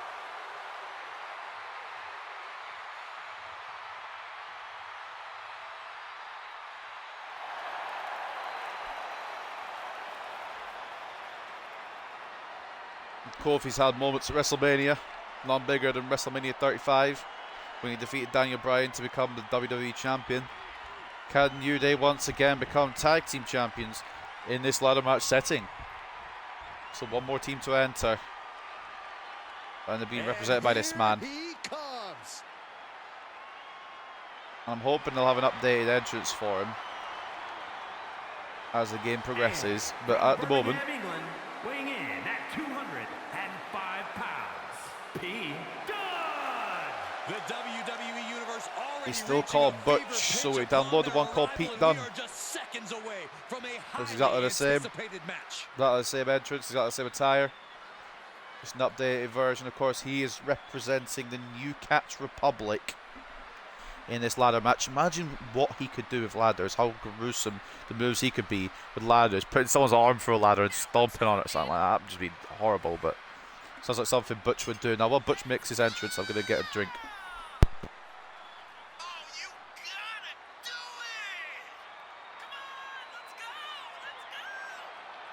He said he'll be making a statement in this match tonight and will deliver it emphatically.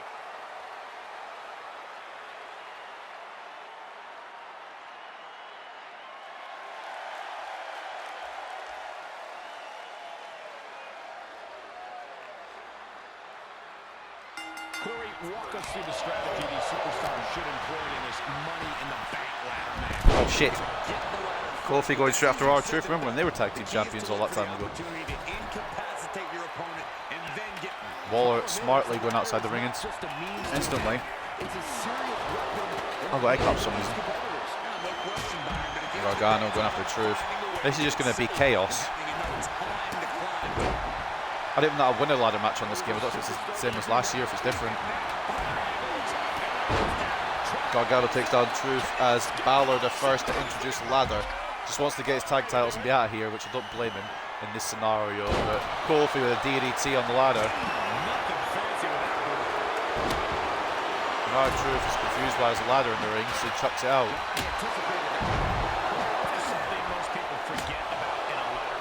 I wonder what our trick moments we're going to see at WrestleMania. It should be interesting.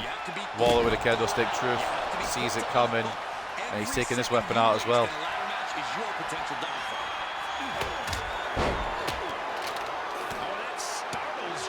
This is going to be chaos. Imagine this with twice the people. That's what's going to happen with a 12-man ladder match, pretty much.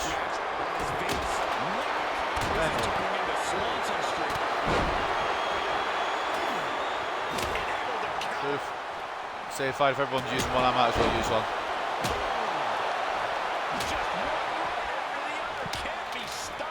And now Pete Dunne sending Truth into the barricade. Somebody got busted open there in this devotion. I'm not sure who. Might be me, honestly.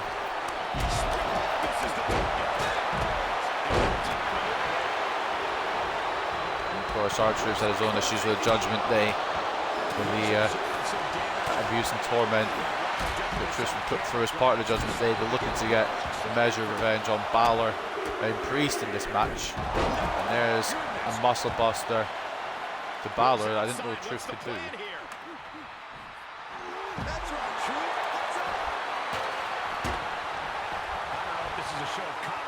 Truth is dancing, doesn't realise that there's other people in the ring again now. And every time one team's put a ladder in, Truth throws it out. I don't think he understands quite how to win this match. Is he thinking this is a battle royale or something? Wondering why he didn't win the match because he was the last one in, perhaps. Maybe Kofi. He eliminates Kofi, he wins. Kofi stays in, though. This is the forearm, but now Truth getting kicked by Kofi. Now Balor back in double knees. This is chaos. If any of these men manage to climb the ladder to victory, fair play to them. That's what I'm saying. Truth desperately try to stay in this one. Thinks it's a battle royale still, I believe. I'm not really sure how it's been advertised this one. Truth saying he's going under the ropes, so he's not eliminated, which I mean technically would be true under battle royale rules, but it's not one.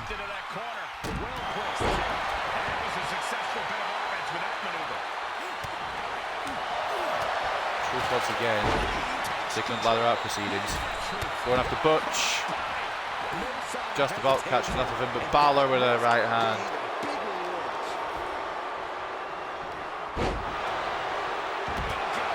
Pete Dunne with a backstabber. Now Judgment Day looking to take this.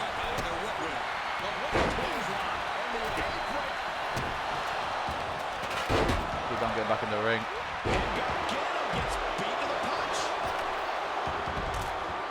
And he's taking this to the outside now. Kofi Kingston has the power of positivity. God knows what Truth's thinking. Fair enough. So he wrestled with a drop kick.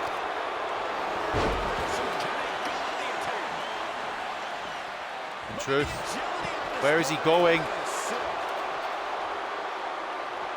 He's going after Balor. Balor now caught by Kofi and Truth. Maybe a little realliance here, maybe not. Every team for themselves, it seems. Speaking of every team for themselves, Gargano up top of the ladder. And down goes Gargano, Truth getting down the ladder. Kofi with a drop kick. And he could have a New Day. It could be 8-arm down under. Balor looking to prevent that. Kofi looking to prevent Waller. Yes, he does. Waller left hanging. DDT. And Waller taken down by Kofi. He must have seen that coming. Gets him with the counter.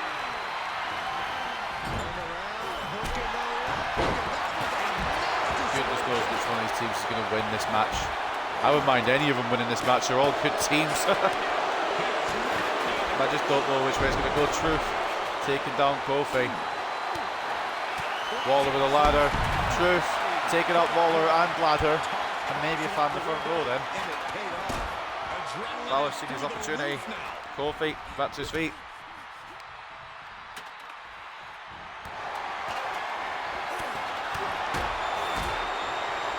What's Truth thinking now? I think he was thinking axe kick, but ladder got in the way.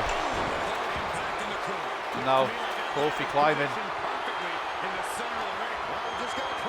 He loses the Balor's but got with him. And Pete Dunne tried to prevent anyone from winning this. And I know how to do it. Can I do it though?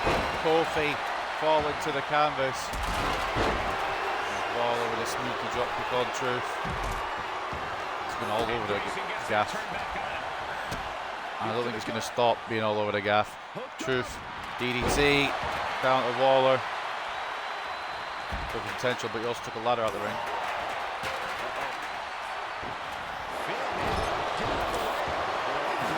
Now ladder is being taken out of the ring by R-Truth. I'm still thinking he's thinking this is a Royal Rumble or a Battle Royal of some sort.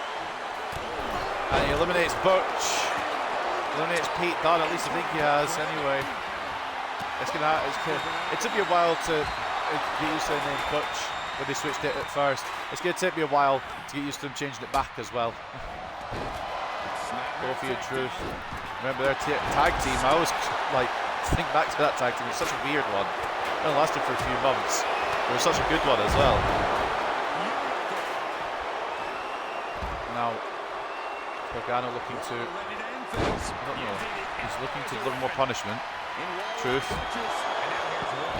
Down on Gargano, he did sit out on that ladder though. What's the plan with the ladder now? Truth not actually checking it out. But Gargano, Hurricane Rana. There's a war going on the outside of the ring. A little battle going on the inside of the ring as well. Truth and Gargano the ones in the ring. Truth looking to win the Battle Royal. He's on the apron. He thinks it's a Battle Royal. I don't have heart from otherwise. And Truth thinks he's won. News for you, Truth. I'm afraid you haven't. Balor's back in. Truth is wondering why Balor is cheating in the Battle Royal. Again, Truth. Did Dunne just throw a chair at Waller and bust him open? That's fantastic.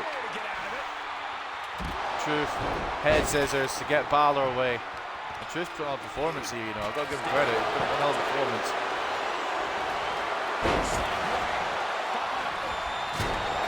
Now, what is Truth thinking? God forbid. I don't know at this point. I don't know if I want to know at this point. Truth has a ladder opened up. Waller could be in trouble. Truth into the corner. Kofi into the other corner with a ladder. And the ring once again is thinning out. Gargano takes down Waller. Truth for the boot to Gargano. And R-Truth. Muscle Buster somehow against it. I don't know how Truth knows the Muscle Buster. I didn't know he knew it. He needs to get Gargano out of action here, and he's got a clear shot at possibly winning these tag team titles if he knows that that's the fucking goal, which I don't think he does. R-Truth, superplex. R-Truth going for a cover, or he's trying to go for a cover. He's confused why he can't.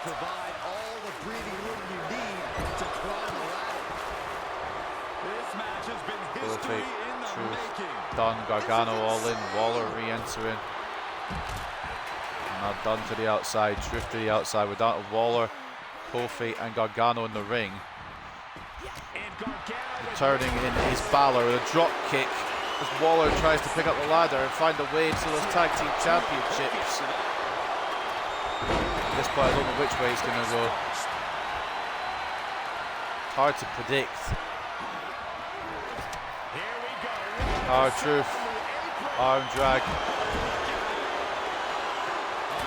And now R-Truth looking. He does see the goal now. He does see that he has to win the tag team titles, or the contract that is in that briefcase. He doesn't know how to do it. He doesn't know how to open it. Everyone here is allowing him a chance, but he doesn't know how to do it. And he can't get it unlocked, and the bruiserweight now, and R-Truth at the top of the ladder. And what the fuck is R-Truth thinking? Oh, Pete Dunne! That's got to be him out for the match. And R-Truth, I think, knows what he needs to do, but doesn't know how to do it. And a brawl there. The jewel of ladders there with Balor. Now Balor looks to climb. Gargano looks to prevent. Gargano doesn't look to prevent. He really does.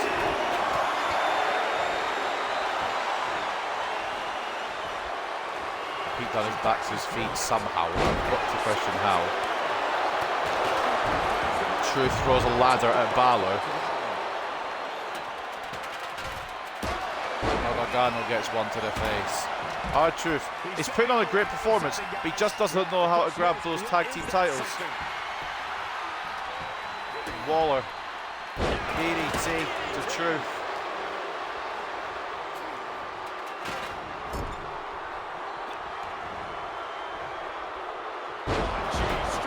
DDT again by Waller. And you got to wonder what Truth is thinking now on Balor. I think he's going for another superplex.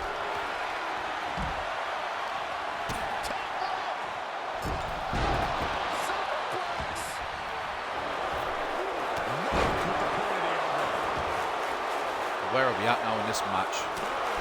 Waller with an uppercut to Truth. I just don't know who's going to take this. I just don't know who the new tag team champs are going to be. I know who they might not be. It's looking like the Awesome Truth. His friend Balor continues to work on R-Truth. Gargano puts Waller out with a Gargano escape. Ladder being got by Gargano. Kicked away by Balor. Truth is still in no man's land. No, Gargano escaped. No, just a takedown by Johnny Wrestling.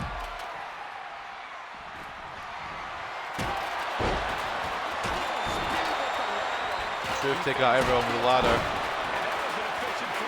This is exactly what he needs to be doing, to be fair. You've got to respect it.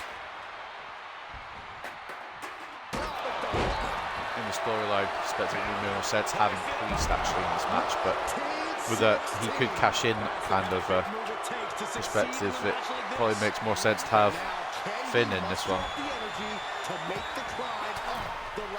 Waller fighting off Truth once again.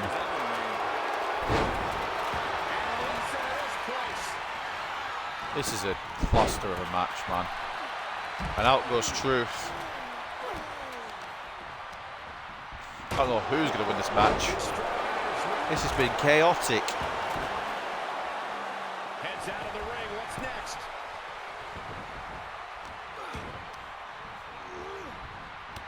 Ladders everywhere.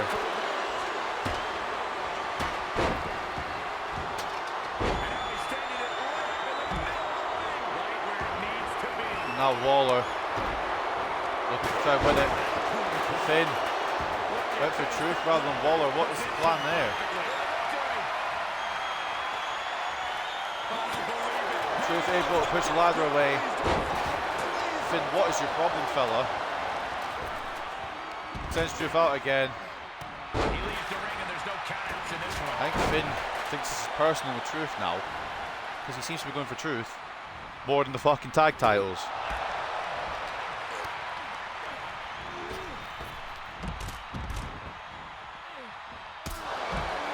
Truth gets the bruiser out with a kick. Waller. Is he doing what I think he's doing? Rolling in and a stunner.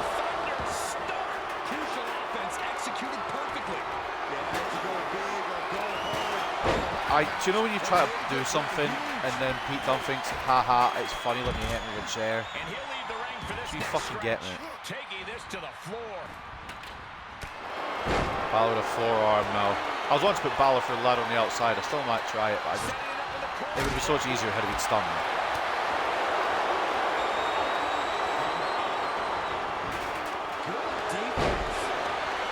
You know what, actually?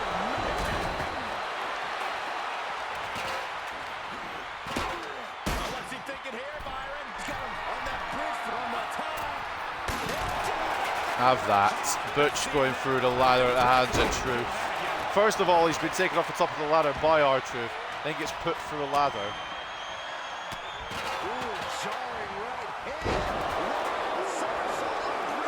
Finn and R-Truth seem to keep finding each other in this one. Smart counter by R-Truth. Waller takes Kofi down. Truth hopefully will take Balor down without interference with anybody else. Lovely, thank you. And Waller, stunner to Truth. But Truth is blocking the ladder. At least I thought he was. Getting that ladder set up nicely right in the center of the ring. Truth's got nothing left in the tank. Boys, boys. At this point seems to be a bit ambitious. It's never too early to try. He can win it here. Nobody in this building. Waller trying to get it. I think so.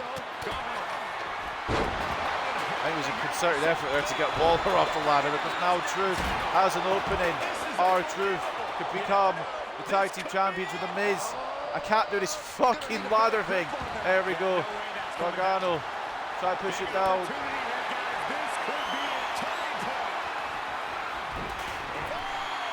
Gargano pulling Truth off. I don't know if Truth had it there or not. But now Waller.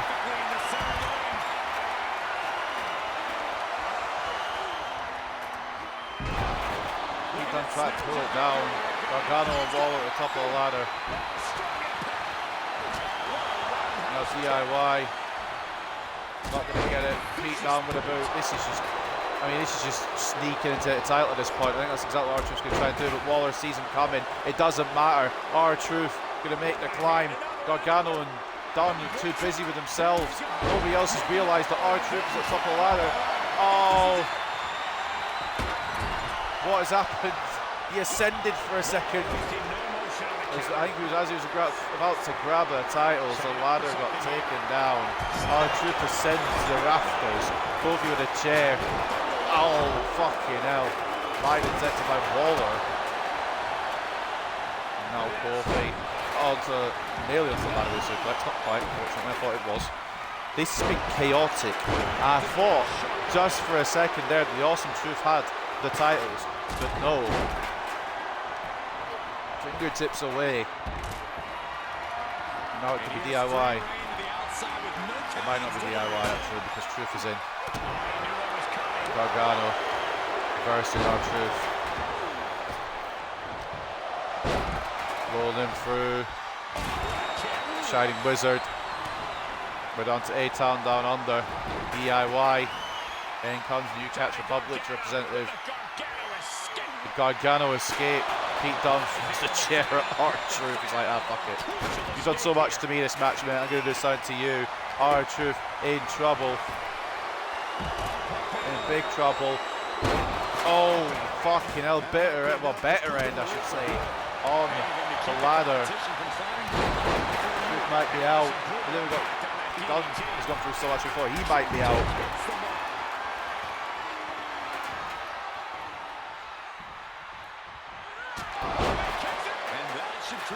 Those tag team championships are so close to being retrieved. All it would take is the next person to go up a ladder, I reckon. He's setting up the ladder for something, guys. Yeah, the question is, what is that something?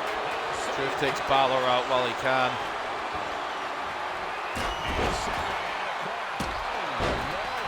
Now Truth on the ladder again, looking to...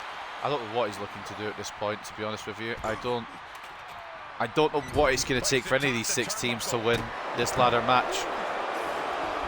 What I do know is that R-Truth is going to do a neck breaker to Kofi. That might lay out the New Day member. If not, this will crossbody to the outside by Truth. Done now, and Truth seems to have a little rivalry in this matchup. Well, I say little rivalry. Truth has done a neck breaker off the ladder, and he's splashed him through the ladder. I can kind of understand why there'd be a bit of reservation there. R-Truth catching Dunne. Muscle Buster probably once again on the outside.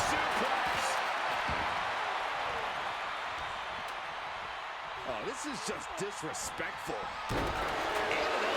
R-Truth is looking for Finn Balor here, but Kofi interferes.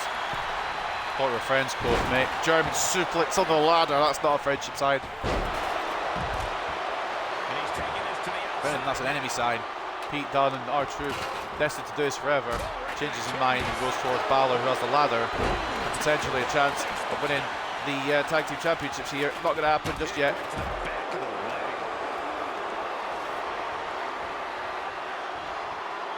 Is everything being taken out from under the ring? Waller and Truth. But inside the ring, it's Kofi Kingston. Inside the ring, it's Kofi Kingston of the New Day. Doesn't get it. R-Truth preventing it. Johnny Gargano with a powerbomb on the ladder. New Day were nearly going to get another title reign to add to their list of already record-breaking title reigns. R-Truth and Balor. Truth plants Balor. That's how you take the competition out of the equation. And this might be just the right time. And that is a measure of revenge for R-Truth. Looks like to me he's got it in the right spot, Michael. And now it looks like Kofi Kingston and R-Truth. Grayson Waller has got Kofi, and R-Truth has a chance. R-Truth has the tag team championships. The Awesome Truth are the tag team champions. In that case, of course, is a contract for the tag team championships. R-Truth and The Miz. The Awesome Truth. The happy ending. The new tag team champions. Blood, sweat and tears. And a tag team championship reign now for the Awesome Truth, which they should have had way back in 2011. But they've got it now. Following that, fucking hell, there's still more matches to go. I'm exhausted, by the way. I've still got night 2 to do at some point tomorrow. But up next, it is the Women's World Championship on the line as Rhea Ripley, the Eradicator of Judgment Day, will take on the #1 contender, the man, Becky Lynch. Which way will it go? I don't know. All I know is it's going to be an insane match. It's a dream match coming to fruition. We knew it was coming to fruition for a long time, but who will win? I'm going for who I hope wins. I think Becky probably will take the title. And I'm not going to say I hate that, but I'd rather Rhea Ripley keep hold of it. The following contest is scheduled for one fall and is for the WWE Women's World Championship.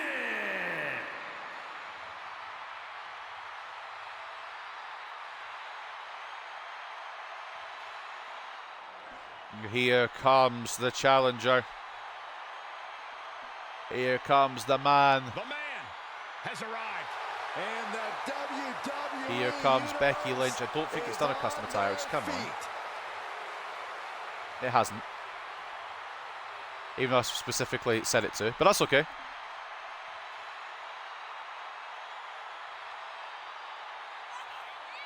The man has arrived at WrestleMania. At WrestleMania, Mami defends her Women's World title against the man in what should be a legendary championship fight.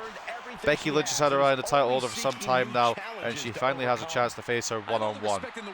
The man booked her ticket to WrestleMania after standing tall in the Elimination Chamber, besting Liv Morgan, Raquel Rodriguez, Bianca Belair, Naomi, and Tiffany Stratton in a vicious structure. To capture her first singles title in nearly 2 years, the man will have to go through Rhea Ripley, who's looked unstoppable since winning the championship from Charlotte Flair at last year's Showcase of the Immortals. Who will come out on top? Will Mami remain on top? Will the man come around for yet another championship on the grandest stage? That's the question on everyone's mind.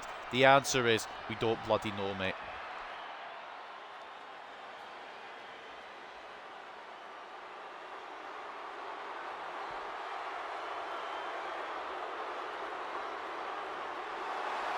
Ladies and gentlemen, Mami's home. Here comes Rhea Ripley.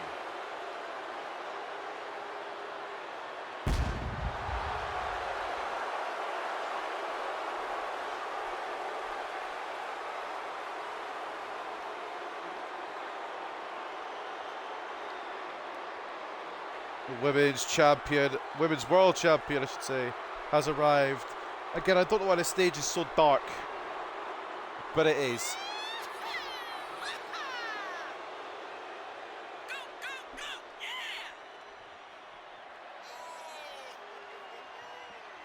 A pile of championship title wins. Who knows which way this is going to go? Rumble That's the beauty winner. of it. Rhea Ripley is a 100% proven threat.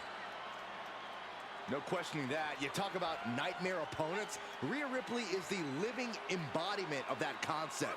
It takes a lot of courage to step inside the ring with her. Courage or foolishness, dealing with a competitor on Ripley's level is a challenge that most superstars just aren't up to. Period. She's that strong, that smart, and that deadly. Rhea Ripley looks like she's ready to defend her title. She looks like she can't be beat. But then again, when the man comes around, anyone's beatable. It's a difficult match to call, difficult match to predict. She's worthy. Much easier said than done, Cole. We Mami's know held this Becky title Lynch is for around a always at year the top now. of her game. And I don't know if she shows any signs of letting it go.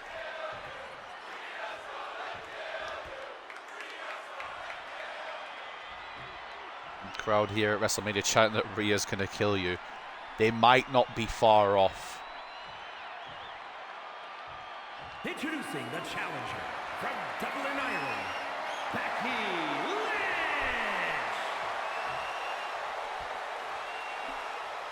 And her opponent from Adelaide, Australia, the WWE Women's World Champion, Rhea Ripley. Virtually unrecognizable from the start of her career, but that's not just in appearance, that is in success rate. Multiple time women's champion, won the NXT Women's Championship, of course won the Raw Women's Championship, and now she's the Women's World Champion for a year. I've mentioned a brief spell as the Women's Tag Team Champions as well. She has done it all. Can she defend her title on the grandest stage against one of her most difficult opponents against the man we've been looking forward to this match, and it's here now on the Grande stage. Who will get the upper hand? Becky Lynch lifting Rhea Ripley and down on the ropes, and there's your answer. The man has come around early. Rhea Ripley equal to it with a kick to the head. Becky not slowing down, and you can't slow down against the man or the mommy either. You can't slow down against either of these women, alright? Becky sending Rhea into the corner.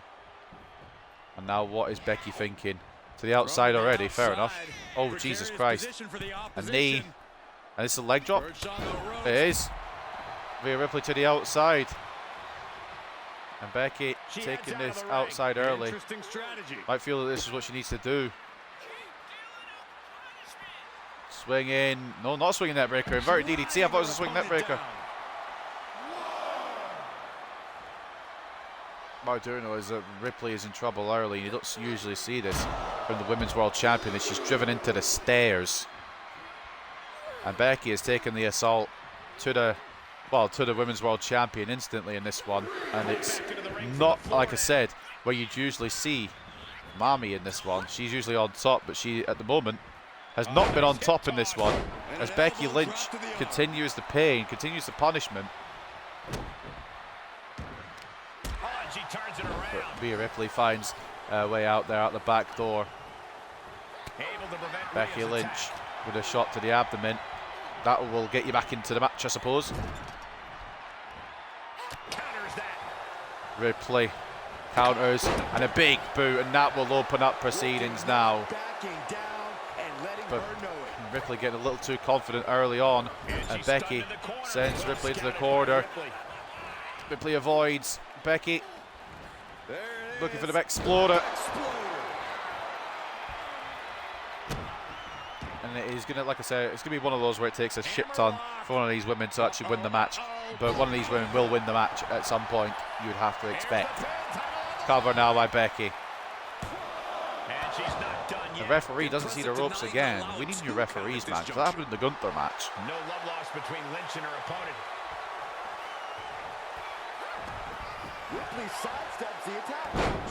Crucifix takedown by Becky, who is just staying on the champion like you have to do. And every time Ripley tries to fight back in, Becky has a counter. Absolutely, Cole, which is why it's exactly what you need. It's exactly what you need to fight Rhea Ripley. You need to be ready, and she is. Rhea Ripley is ready to go here.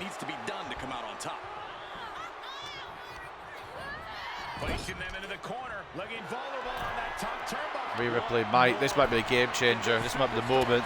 Unless Becky can fight this off, this might be the game changer and the tide turner in this matchup. Becky does find a way out.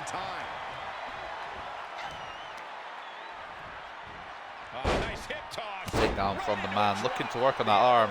You know why? To try and go for that disarmer later on, but Becky Lynch has Ripley in her sights. Oh, crash and burn from Becky Lynch, and that will be the opening that Rhea Ripley very much needed as she throws Becky across the concrete. Becky trying to recover, but it's not going to matter as a power bomb now on the outside from the Women's World Champion. This is what Becky needed to avoid, because now Mami is in control. And Mami, if you're not careful, she will be on top, boot to head of Becky Lynch. Now she is on top of Becky, delivering vicious right hands. And yeah, just a slap to put the point across. Got to the back as well. Becky will keep trying to fight up, but another suplex will put her straight back down. Mami daring the man to come at her. Becky does catch the right hand with a knee to the abdomen. Because Becky with more experience will know what to do on the WrestleMania stage, of course. First ever Women's WrestleMania main event. Guess who won that? The woman opposite Rhea Ripley just now. on both the women's championships at the time, the Raw and SmackDown women's championships, as she defeated Ronda Rousey and Charlotte Flair in a triple threat match. So Becky knows how to do it on the big stage. But so does Ripley last year. That scintillating match over Charlotte Flair, where Rhea Ripley ended up being the champion. Not to mention 3 years ago defeating Asuka at WrestleMania 37. Another suplex from Rhea Ripley. I don't want to draw comparisons to someone who's not very well liked in wrestling circles right now, but she's looking a bit like Brock Lesnar with the continuation of these suplexes. And Rhea Ripley might have Becky where she wants her. She goes to the electric chair. Face first. The face buster. And now the Eradicator going top rope. With a splash.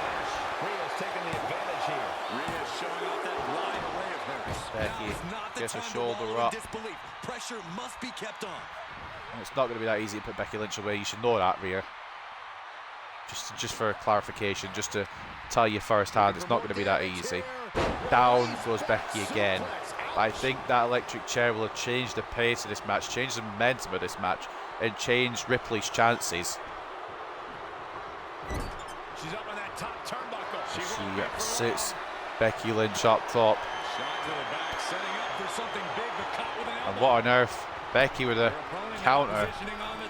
At least I thought it was a counter. Rhea Ripley, German suplex. Inside out goes Becky Lynch, and that's got to fucking wrap that match up. Good night, Vienna. Let's get on to the tag match. It doesn't get onto the tag match, and just references 2 tag matches to come as well. So it might have been, I don't know what I was on about. Although up next, obviously, is the LWO, Rey Mysterio and Mysterio and Dragon Lee taking on Santos Escobar and his son, Dirty Dom. As Ripley looked for another German suplex. Becky knew it was coming this time. Off the ropes goes the champion. Power slam attempt blocked, and now it's a big boot once again to take Becky Lynch down as she continues through into a Boston Crab, which will be applied with a lot of power from the champion. Will the challenger find a way out? Picks the leg of Ripley. See what I mean? The experience factor will come into fruition here. And Rhea Ripley a bit dazed, hitting face first, now face first off the turnbuckle. Shot by Becky, who looks to follow up. Ripley desperate to hold on to her title, goes for a roll up, holding the tights of Becky Lynch, but to no avail. And now these women trading blows with each other. Here at WrestleMania, Becky gets the advantage. Now Ripley with the advantage. Ripley striking better than Becky on that occasion. What a kick. Looking for a high-risk move. Calling Becky up to her feet. The Eradicator. Drop kick. Now looking to follow up, but Becky looking to try and find some respite. So don't blame her. Down goes Becky. And now Ripley to the top. Frog splash to perfection. Cover.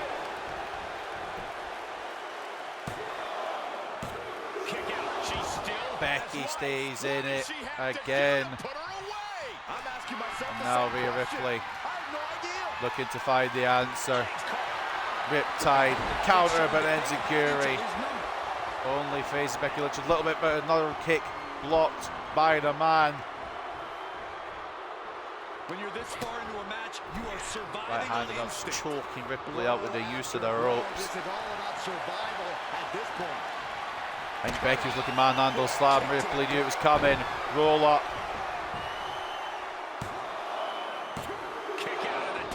Kick out by Becky. Some fight left. She continues to fight in this one. Stops Ripley. Into the corner. This can't be good. Able to reverse that one. Becky Lynch. These two women throwing everything, but the kitchen sink at each other, and I wouldn't put it against them bringing out a kitchen sink and just whacking each other across the head with it. Rhea Ripley stunned on the apron. Becky Lynch to take full advantage of that fact to the outside. Now these two women go. This could get wild. And now Becky Lynch in full control of Rhea Ripley.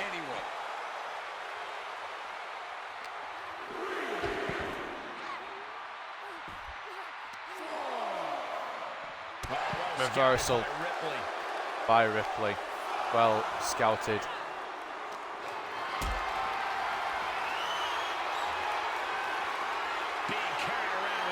And now what? Becky Lynch powerbomb and swung into the LED board as the referee continues his count. Ripley doesn't have to beat Becky. Becky even has to beat Ripley. So Ripley could have just left Lynch on the outside there, up to not to brought her back in. And Lynch trying to recover, they would have slammed it down to the leg, picking the leg is Ripley. And this is smart, takes the speed out of Becky's game as she continues to go down to the leg. And as Becky is in trouble, abdominal stretch from the Eradicator. Will she tap out Becky Lynch with the abdominal stretch? Becky trying to find a way out. And a head scissors from the man.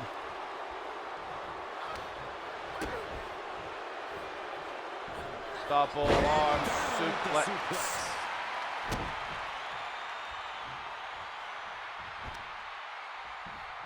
Now back down to the arm again. Really looking to set up that disarmer. Smart play by the man. Ripley just trying to find a way out. Try to find an exit just now. As Becky was cooking, that's the best way to stop the momentum. If you are Rhea Ripley, if you are Becky Lynch, you need to find a game plan now. She does avoid the contact from Ripley. I think she knew it was coming. Reversal by Rhea. Elbow to the head. And now Rhea following up quickly. Not one to mess around. Riptide. That will do it for the Women's World Championship. Ladies and gentlemen. That's how much winning this title means. To give everything you've got. I don't know how much you Becky Lynch kicked out the Riptide. Fuming is Rhea Ripley now. But I don't think she'll have a choice about whether Becky gets back in this match. I think Becky does find some momentum now. Ripley desperate again with her roll up and a 2 count and not a 3. Oh, it was close. Oh, it was very close. But Becky lets go. She couldn't hold on to it with the stamina. Disarmer, disarmer. Can Ripley hold on? The disarmer by Becky. Can she do it for the Women's World Championship? Somehow Ripley finds a way out. Big boot avoided. And now Becky looking to finish off Ripley. Oh shit, manhandle slam!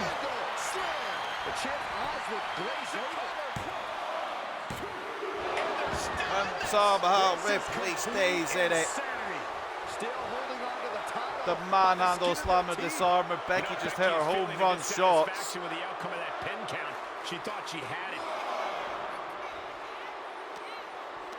Comes round for Ripley.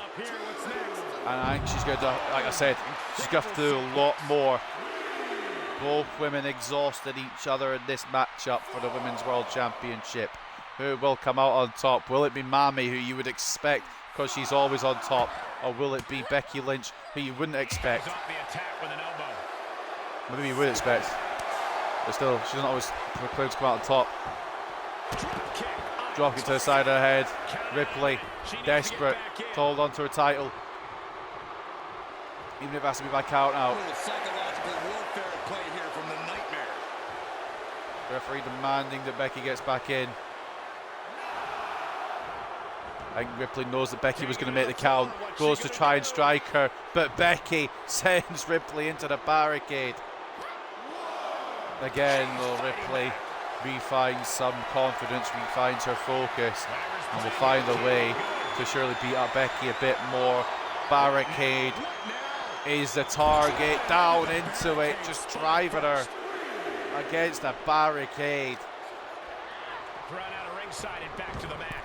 How much more does Becky have? How much more does Ripley have in the tank? Another suplex from Mami here, but again, these two have given it their all in this one. They don't have much more to give. Once again, the abdominal stretch from Ripley. This time, Becky immediately counters, doesn't give Ripley the chance. And now the elbow. And the opening once again for the man. Systematic attack on the arm for Becky. Becky try to keep on Rhea, but Rhea smart enough to find a way out. Initially, but a moonsault to the outside. Becky throwing literally everything, including her own health, at this match. Targeting the arm to great effect.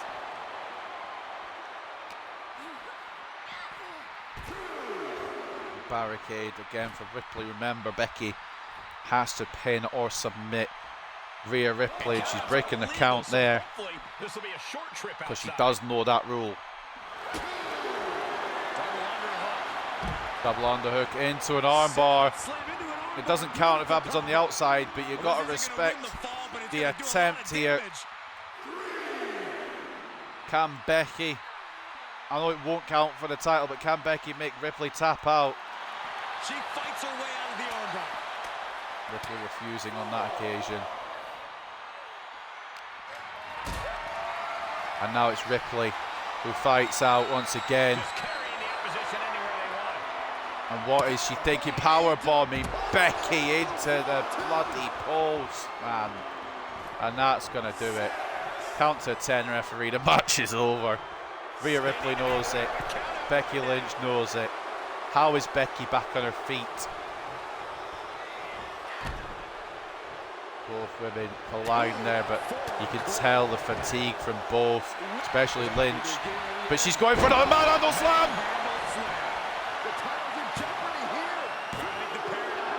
And nearly out of nowhere! But just how much more is needed? The end could still be right around the corner. And with that kick out, Becky has to keep the aggression up. It was nearly out of nowhere that Becky Lynch took the title from Rhea Ripley.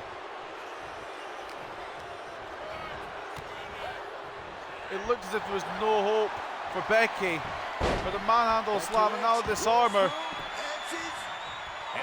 She's got to be in the ropes, referee. She is in the ropes. But Becky Lynch, jawbreaker by Rhea. That was going to be an manhandle slam you had to feel. That was going to be it. If another one hits that, it's game, set, and match for the champion. Looking to take flight. I think Ripley knew that. Just try to find space here, try to create an opening. This is smart from Ripley. Who just needs a second, I think, to reassess what has just gone on here. And now Ripley gonna go for a home run. Splash to the outside. It's an elbow, not a splash, mate. Do you know your wrestling moves at all? This could be just what they needed. And now Ripley with a head scissors on the outside to the man as the count continues. This won't win the match, but it's one way to inflict a great deal of punishment on an opponent. It's a roundabout strike. But Becky stays in. That was pretty. Initially, fucking hell. A super kick. And with good reason. These superstars are earning Rhea Ripley trying everything she can now, breaking the count, I think. She actually does break the count. I thought she was just going to take the count out again. Fair play. These two just going strike for strike now. Becky Lynch caught by Ripley. Down to the leg. Goes the man. display from Becky Lynch. And this has just become an all-out brawl rather than a wrestling match, hasn't it? An all-out brawl on the outside. And now Ripley is going to look for another submission, sitting out with a camel clutch. This won't win the match, but it's one way to inflict a great deal of It might not win the match, but it'll get Becky nearly out cold, surely you'd have to think.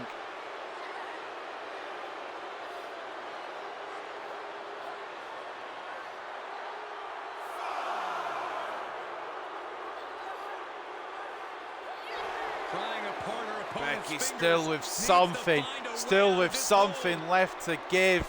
And she does. Finds her way out. Becky knows that she has to have Mami in the ring.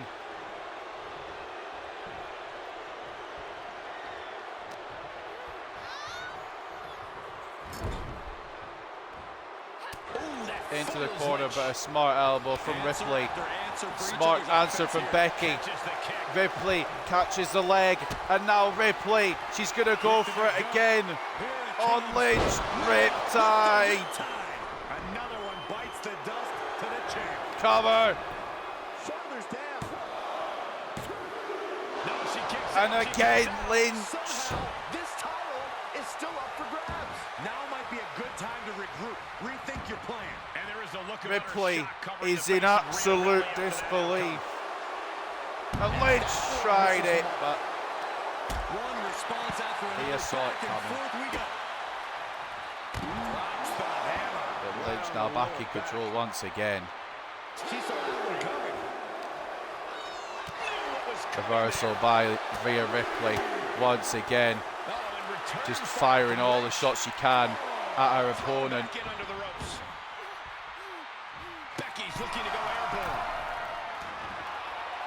From the top.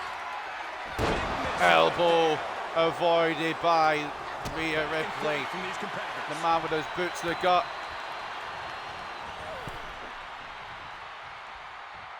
She returns the Right favor. hand by Rhea. Stops the kick. And now stopping the attack once again. Vicious body Fucking hell. This has been, no pun intended, to the Women's World Champion. This has been brutality.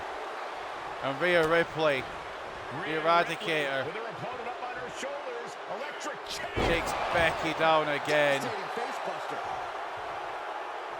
Mounting a downed opponent. Look And at them continues go. to pulverize, Over and over again. continues to decimate. Running leg drop. And the leg drop as well.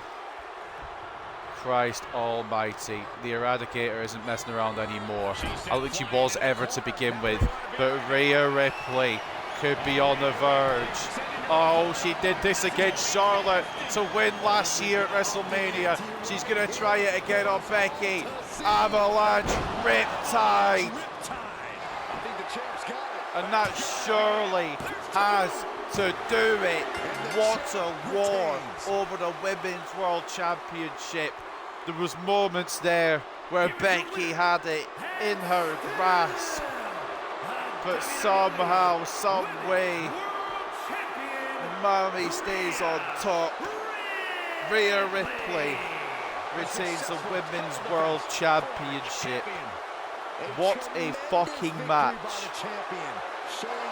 That might rival the Usos match as one of my favourites so far this weekend. There was a good few from Stand and Deliver yesterday, but out of the ones today, those are my two favourites so far. Up next then, the first of two more tag team matches as the LWOs, Rey Mysterio and Dragon Lee, take on Santos Escobar, of course, of Legado del Fantasma, and Judgment Day's Dirty Dominic Mysterio. Fucking, my voice is going. I've still got to stream again tomorrow. I've still got a main event to get through yet. Fucking Christ. Forget about tomorrow. I've got today to still finish. Well, I think it's got to be one for the good guys, surely, here. I know it would make more sense for Escobar and Dom to win, but I think Dragon Lee and Rey will take it here at WrestleMania. Mysterio's not got, as in Rey's not got many WrestleManias left, probably. And here comes one of my favorites. So they're probably not going to have him lose. The following contest Here comes is a newest member tag team match set of the for LWO. one fall. Introducing first, representing the LWO from Yamaguchi, Japan, weighing in at 165 pounds, the Dragon Lee! We're looking at some of the most Dragon Lee, the intense newest member of the LWO. At WWE. WrestleMania, Rey Mysterio will join forces with Dragon Lee against his son, Dirty Dominic Mysterio, of the Judgment Day, and Santos Escobar of Legado del Fantasma. Before we continue, let's watch the legendary man enter for another WrestleMania.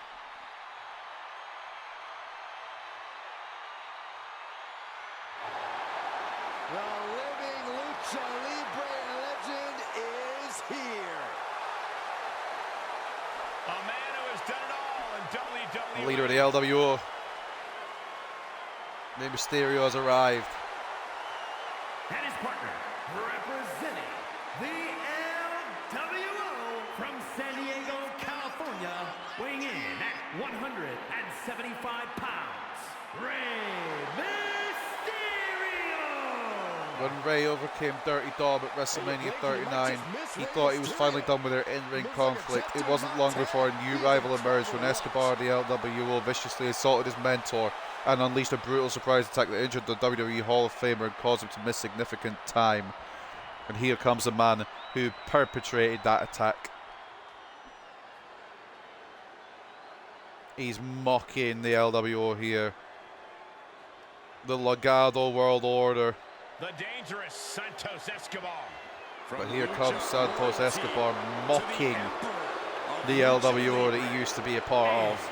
Representing Los Lotharios from Mexico City, Mexico, weighing in at 200 pounds, Santos Escobar. 3 months later, Mysterio returned together with the LWO. He took out Legado del Fantasma and helped Carlito win a street fight against the Emperor of Lucha Libre. The rivalry continued between their two factions until Mysterio looked to settle the issue in a one-on-one showdown with Escobar. During the match, however, a masked figure emerged to interfere. He soon took off the mask and revealed himself to be Dominic, as Santos used the distraction to pick up the win. The following week, Rey interrupted the gloating pair and challenged them to a tag team match against himself and Dragon Lee, the newest member of the LWO, on the grandest stage of them all. And that's where we're at now. Santos Escobar back with the Legado del Fantasma. To achieve his goals. No more LWO. Back to LDF.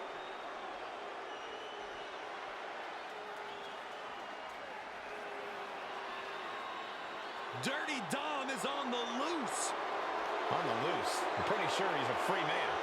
Yeah, and the streets are saying it's going to be a good night for Poppy. And Dominic Mysterio, of course, of the Judgment Day, interfered in business that didn't concern him. Once again, stuck it to Rey Mysterio, of course. Judgment Day from San He's Diego, linking up California, with Santos Escobar. weighing in at 200 pounds, Dirty Dominic Mysterio.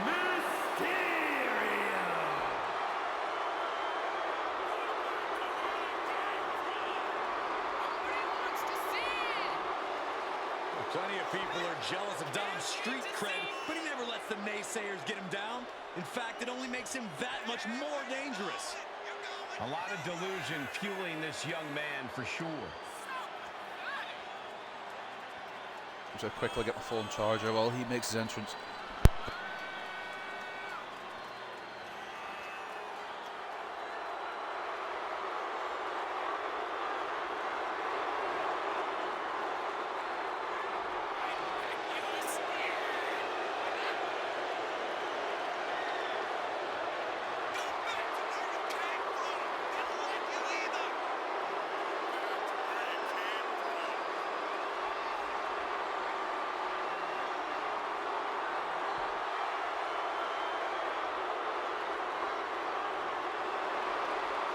Lock the doors, hide your valuables.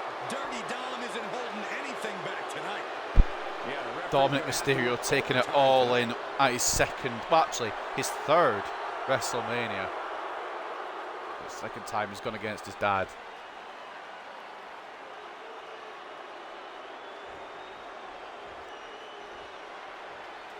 Dragon Lee to start things off with Santos Escobar here. Tag team match underway. Bragging rights in the division are on the line. Highly competitive tag team division in WWE. Dragon Lee missing the drop kick, but making up for it. Will go a long way in separating yourselves from the back. DDT. Now Dragon Lee going early on Santos with a bulldog. There in Escobar to bring it. She does. Gets caught because of it. Agility like that is what can set you apart from the rest of the line. I do like Dragon Lee, and don't get me wrong, he's an incredible performer, but Rey Mysterio should be teaming with somebody else. And I think we all know who that should be. There is two, I do like Dragon Lee, there's two better options. Frankensteiner. Here comes in off the tag.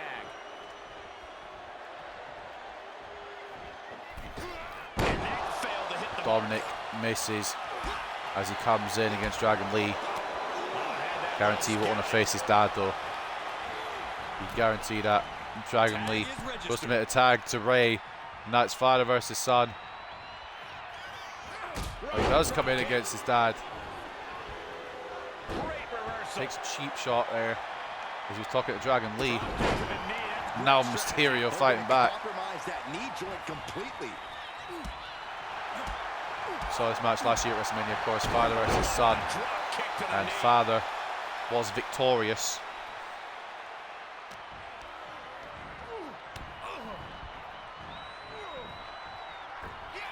Dominic used that strategy for the ref and tried to go for it, but Rey Mysterio going to catch his son here. Hurricane Rana. Great reversal. What a counter. Gets the shoulder up instantly. Kick out for Dragon Lee. Made sure that there was to be no interference from Santos. Trademark Rey Mysterio. Hurricane Rana. Another attempt to beat his son. And again, Dom, we take by surprise. And the agility that his dad still possesses. Sometimes you just gotta show off and show it. And he gets the shoulder up before too. Not getting it too at this point. He's got to do it. Dominic exiting. Oh, he baited Rey in. Oh, fuck's sake. Dominic.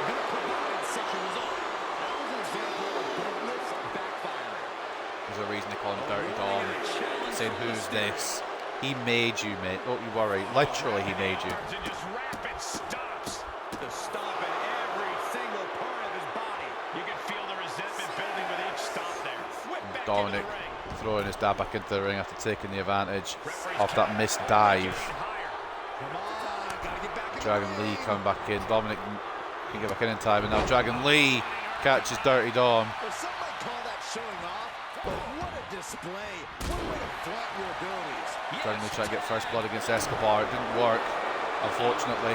And it's going to be the what? Go special.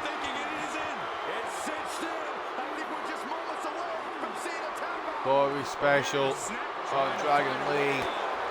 Escobar unlocks the combination to get out of it. Initially distracted there by Dragon Lee, and it looks as if Santos Escobar will take advantage of that minor distraction. And a cover on Dragon Lee. Kick out from the former North American champion. Count at this point has to be frustrating. In fact, two of these men, former North American champions. There's the back. Dragon Lee, and of course, the man who he beat for it, Dirty Dominic. As aligned as they are, it's really incredible. Dominic gets cut off. And Dragon Lee try to take down Mr. Dominic Mysterio. Rey asking for a tag in. Moment, it's not possible, but reversal by Dragon Lee. Tries to take down with a crucifix. Rolled around Dominic here till he's dizzy. Cover. Now Rey's going to get his tag. He asked for it. And he's going to get to go against his son again here. But Dominic, once again, beats him to the punch. And maybe Dominic just has that speed advantage. Of course, Dominic is a good 20 years plus younger than his dad. And he's going to go the most disrespectful move you can go for. And he connects with it as well at a 6-1-9.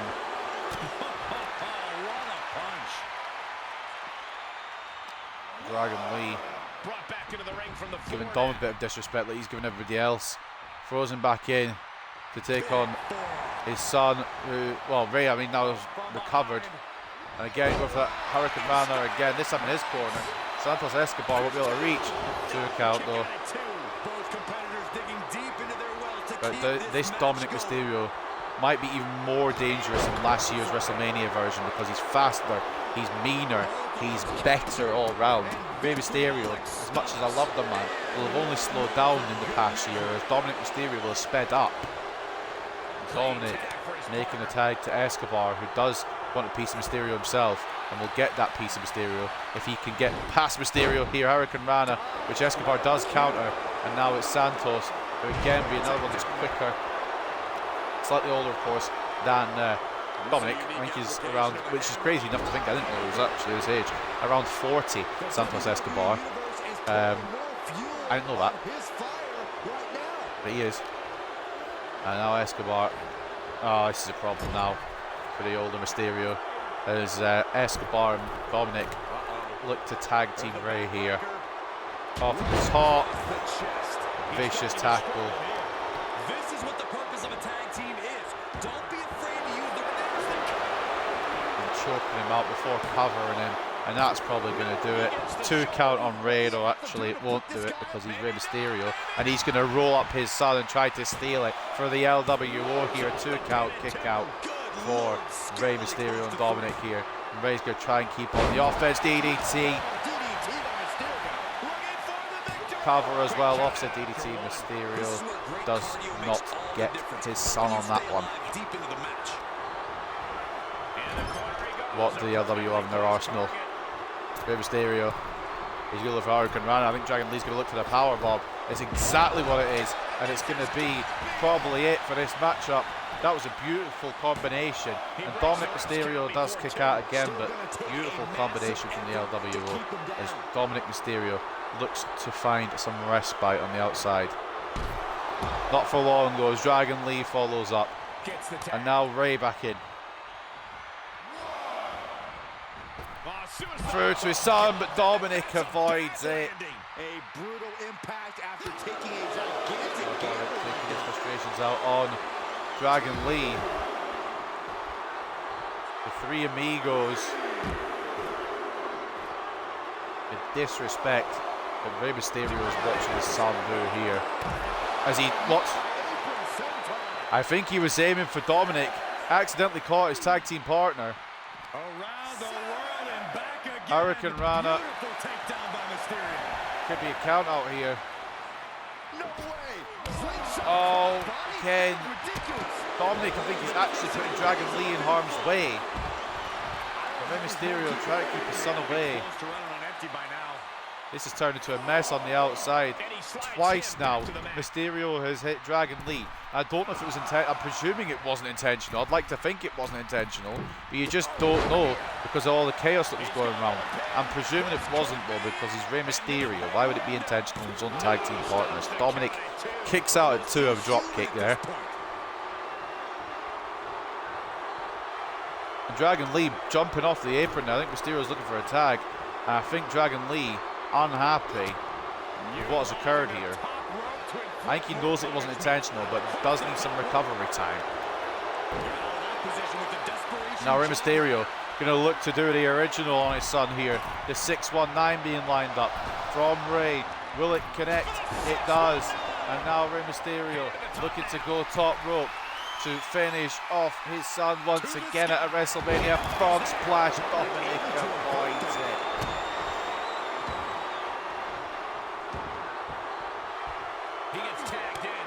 And he tags in Escobar.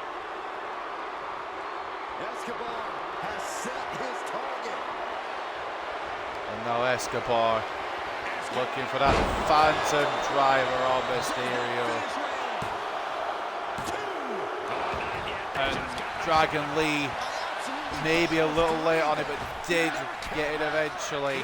And I think that's maybe got Dragon Lee back on the side of the LWO here, maybe just a miscommunication. I can't tell if Mysterio kicked out of the Phantom Driver or if Dragon Lee broke it up. I couldn't tell there, but I can tell is that the beatdown continues from Santos as Rey Mysterio tries to fight back, hurts himself more than Santos with a dropkick, spine buster by Escobar. And now Dragon Lee begging for the tag, and Rey Mysterio will deliver, and Dragon Lee will come in and he will take down Mysterio. And he is LWO through and through. He was just a little bit upset about what happened, which is fair enough. Enziguri now going to take Santos Escobar out. Dominic desperately trying to find the tag. It's not going to happen on this occasion as Dragon Lee is back in business. Hurricane Rana, and now he's going to go top rope. He's going for it all. Dominic Mysterio in the drop zone for Dragon Lee to deliver a moonsault. Dominic avoids again. You see what I mean? He's just so much better than he was last year, for example. He's way better than he's ever been, and he's going to go after his dad with a cheap shot. Was it necessary? Potentially, but it gives Dragon Lee the chance to get back into this one. Enziguri.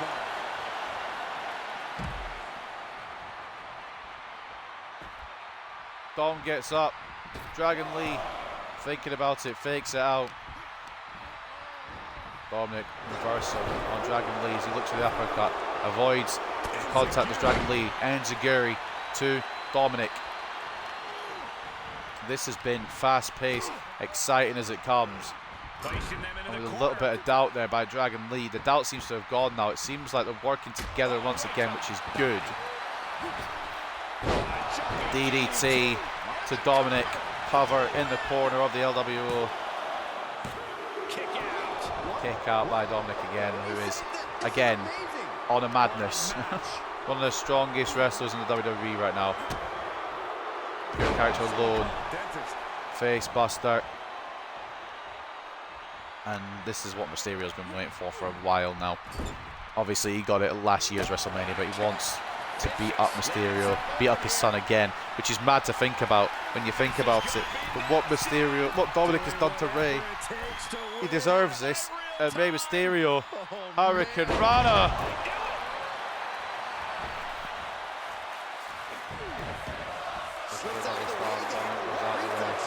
And now Dom catches Mysterio, who is obviously too exhausted. He tags in Santos, which is exactly what Dom needed at this point in this matchup.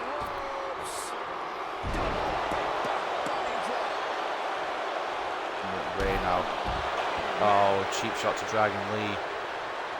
And now looking to land on Rey, which he does. Santos Escobar nearly fresh after the rest he's had on that apron. And it fucking shows.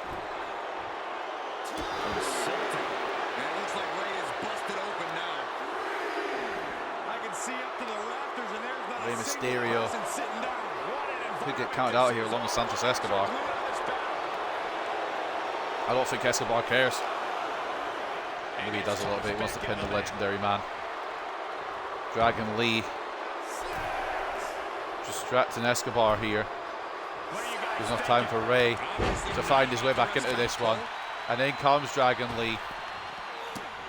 You want me, you've got me, Santos, mate. This match's brutality starting to show on him.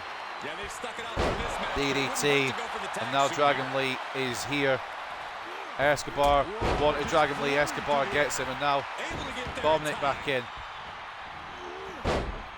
Oh, but the dropkick does not connect. Not on that occasion, anyway. And now Dragon Lee planting Dominic, planting Escobar. Now Mysterio. Santos has to find an opening and respond. What is he thinking? He's gone for Santos. Oh, Rey. Oh, Rey. That could be very costly. Don't know if the risk was worth it. And Santos going to take advantage here of Rey Mysterio. Holding up for a backdrop suplex.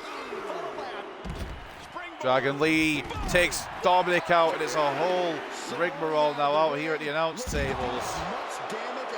Dragon Lee and Dominic on the outside now as well. Rey and Dom are legal men.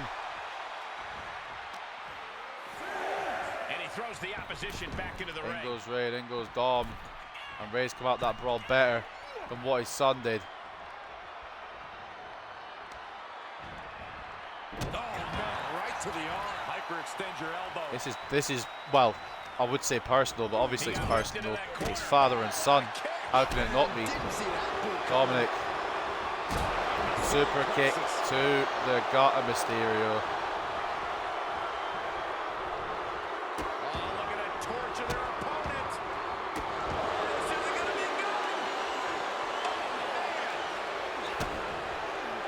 Dominic looking for a DDT. Mysterio knows that counter better than anybody. Clothesline. Escobar down and out. Rey Mysterio looking for a measure of revenge against his son. 619 incoming.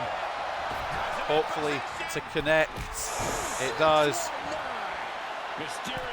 And now Mysterio going up top. Frog splash. Rey Mysterio pinning Dominic Mysterio once again at a WrestleMania, but Dominic finds a route out the back door. You gotta respect that.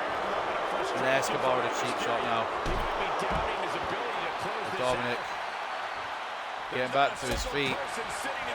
Maybe Rey doesn't have what it takes anymore. There's Dominic now.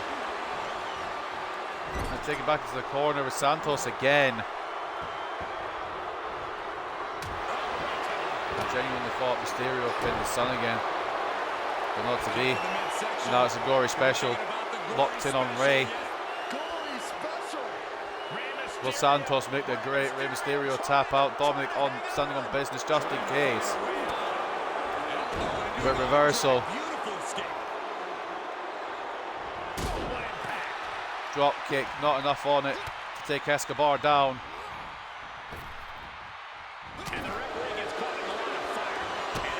Santos lets it catch his ref, as does Rey. Ref getting right in the way there.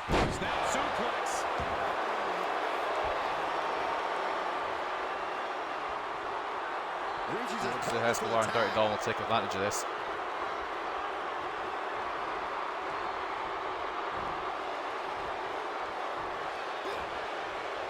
That's exactly what they're doing. Three amigos. Oh, it's blocked by Rey before Dominic can show that disrespect on his own dad. DDT. Pure aggression now by Rey. Now Dominic to the outside once again. And this time Rey won't miss with a DDT. Is the attitude of a daredevil. The ability to take risk with minimal trepidation. No fear, absolute reckless. DDT on the concrete into the ring. And he fights it off. Somehow, How's Dominic caught out again? He is still in this. Rey Mysterio going to go for that combo again, it looks like. Takes Santos out. Rey Mysterio going to give his son another 619. Will it connect? It does. Rey Mysterio wasting no time. Dropping a dime. This should do it. Dominic's put up a hell of a fight. But this time, it's not enough. And Rey Mysterio once again gets the fall over his son. Here are your winners, Rey Mysterio and the Dragon Lee. The Latino World Order get one over on Dirty Dom and Santos Escobar. And that win is proof. And Rey Mysterio might have had another great WrestleMania moment, but ladies and gentlemen, we have arrived at the main event, where all the stakes are here on night one. Seth freaking Rollins, the World Heavyweight Champion, and Cody Rhodes will take on Roman Reigns, the undisputed WWE Universal Champion, as well as The Rock. If Cody and Seth win, the Bloodline are banned from ringside for Cody and Roman's match on night two. But if Roman Reigns and The Rock win, Bloodline rules. Let's get into it. Who will claim victory in the main event of WrestleMania Night 1? Will it be Seth and Cody? Will it be Roman and Rock? I think it's going to be Roman and Rock, but I just don't know. Without any further ado, let's get into one of the biggest main events in WrestleMania history. I need to take a phone call, so bear with me, guys.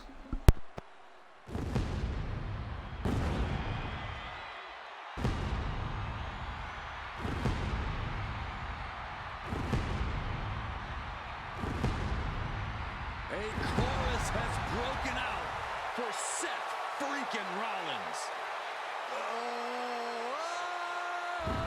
Stop it. Stop it. You almost shut up the entire arena just now. I was having fun, guys.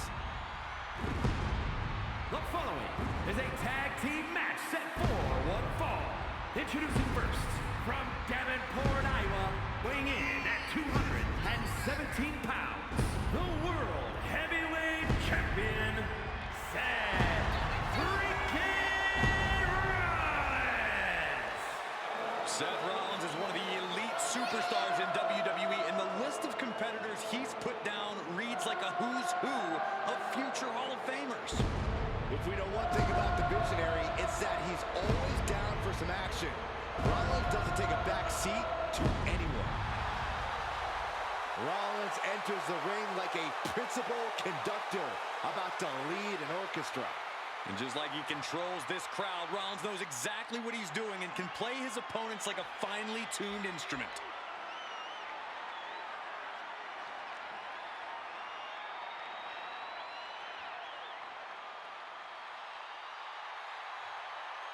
The WWE Universe just exploded.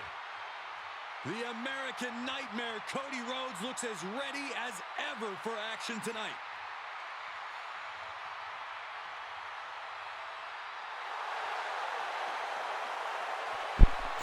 Sorry about that.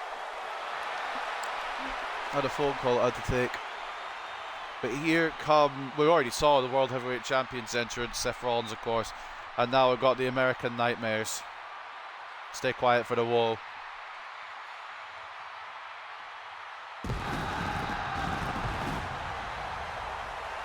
And Cody Rhodes, of course, will main event night 2 alongside Roman Reigns. Atlanta, Georgia, weighing in at 220 pounds, the American Nightmare, Cody Rhodes. So here we go then. I'll read the whole build for this main event. I'll read the whole build for tomorrow night's main event too. After Cody Rhodes made his return to WWE at WrestleMania 38 in April 2022, he declared he would finish his story by winning the WWE Championship, a title his father Dusty Rhodes never held. Also at WrestleMania 38, Roman Reigns became the undisputed WWE Universal Champion by retaining the WWE Universal Championship and winning the WWE Championship. After Rhodes won the 2023 Royal Rumble match but failed to defeat Reigns for the undisputed title at WrestleMania 39, Rhodes again won the Royal Rumble match in 2024. The introduction of the World Heavyweight Championship after WrestleMania 39, Rhodes, who won the Royal Rumble as a member of the Raw roster, in turn received a choice of which world title to challenge for at WrestleMania 40. During the Royal Rumble post-event press conference, Rhodes stated that he wanted to face Reigns again for SmackDown's undisputed WWE Universal Championship. On the January 29th episode of Raw, Seth freaking Rollins argued that Rhodes should instead challenge him for Raw's World Heavyweight Championship. On that week's SmackDown, Rhodes announced that he would not challenge Reigns at WrestleMania and said that one of the individuals who took counsel for him making this decision knew Reigns very well. This brought out The Rock, who came face to face with Reigns. We'll let the man be announced first.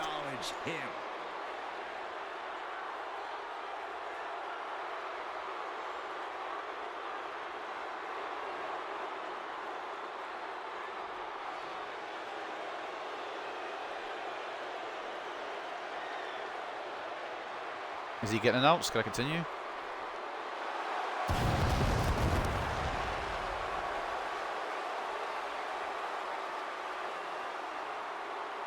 I probably could continued. That's fine.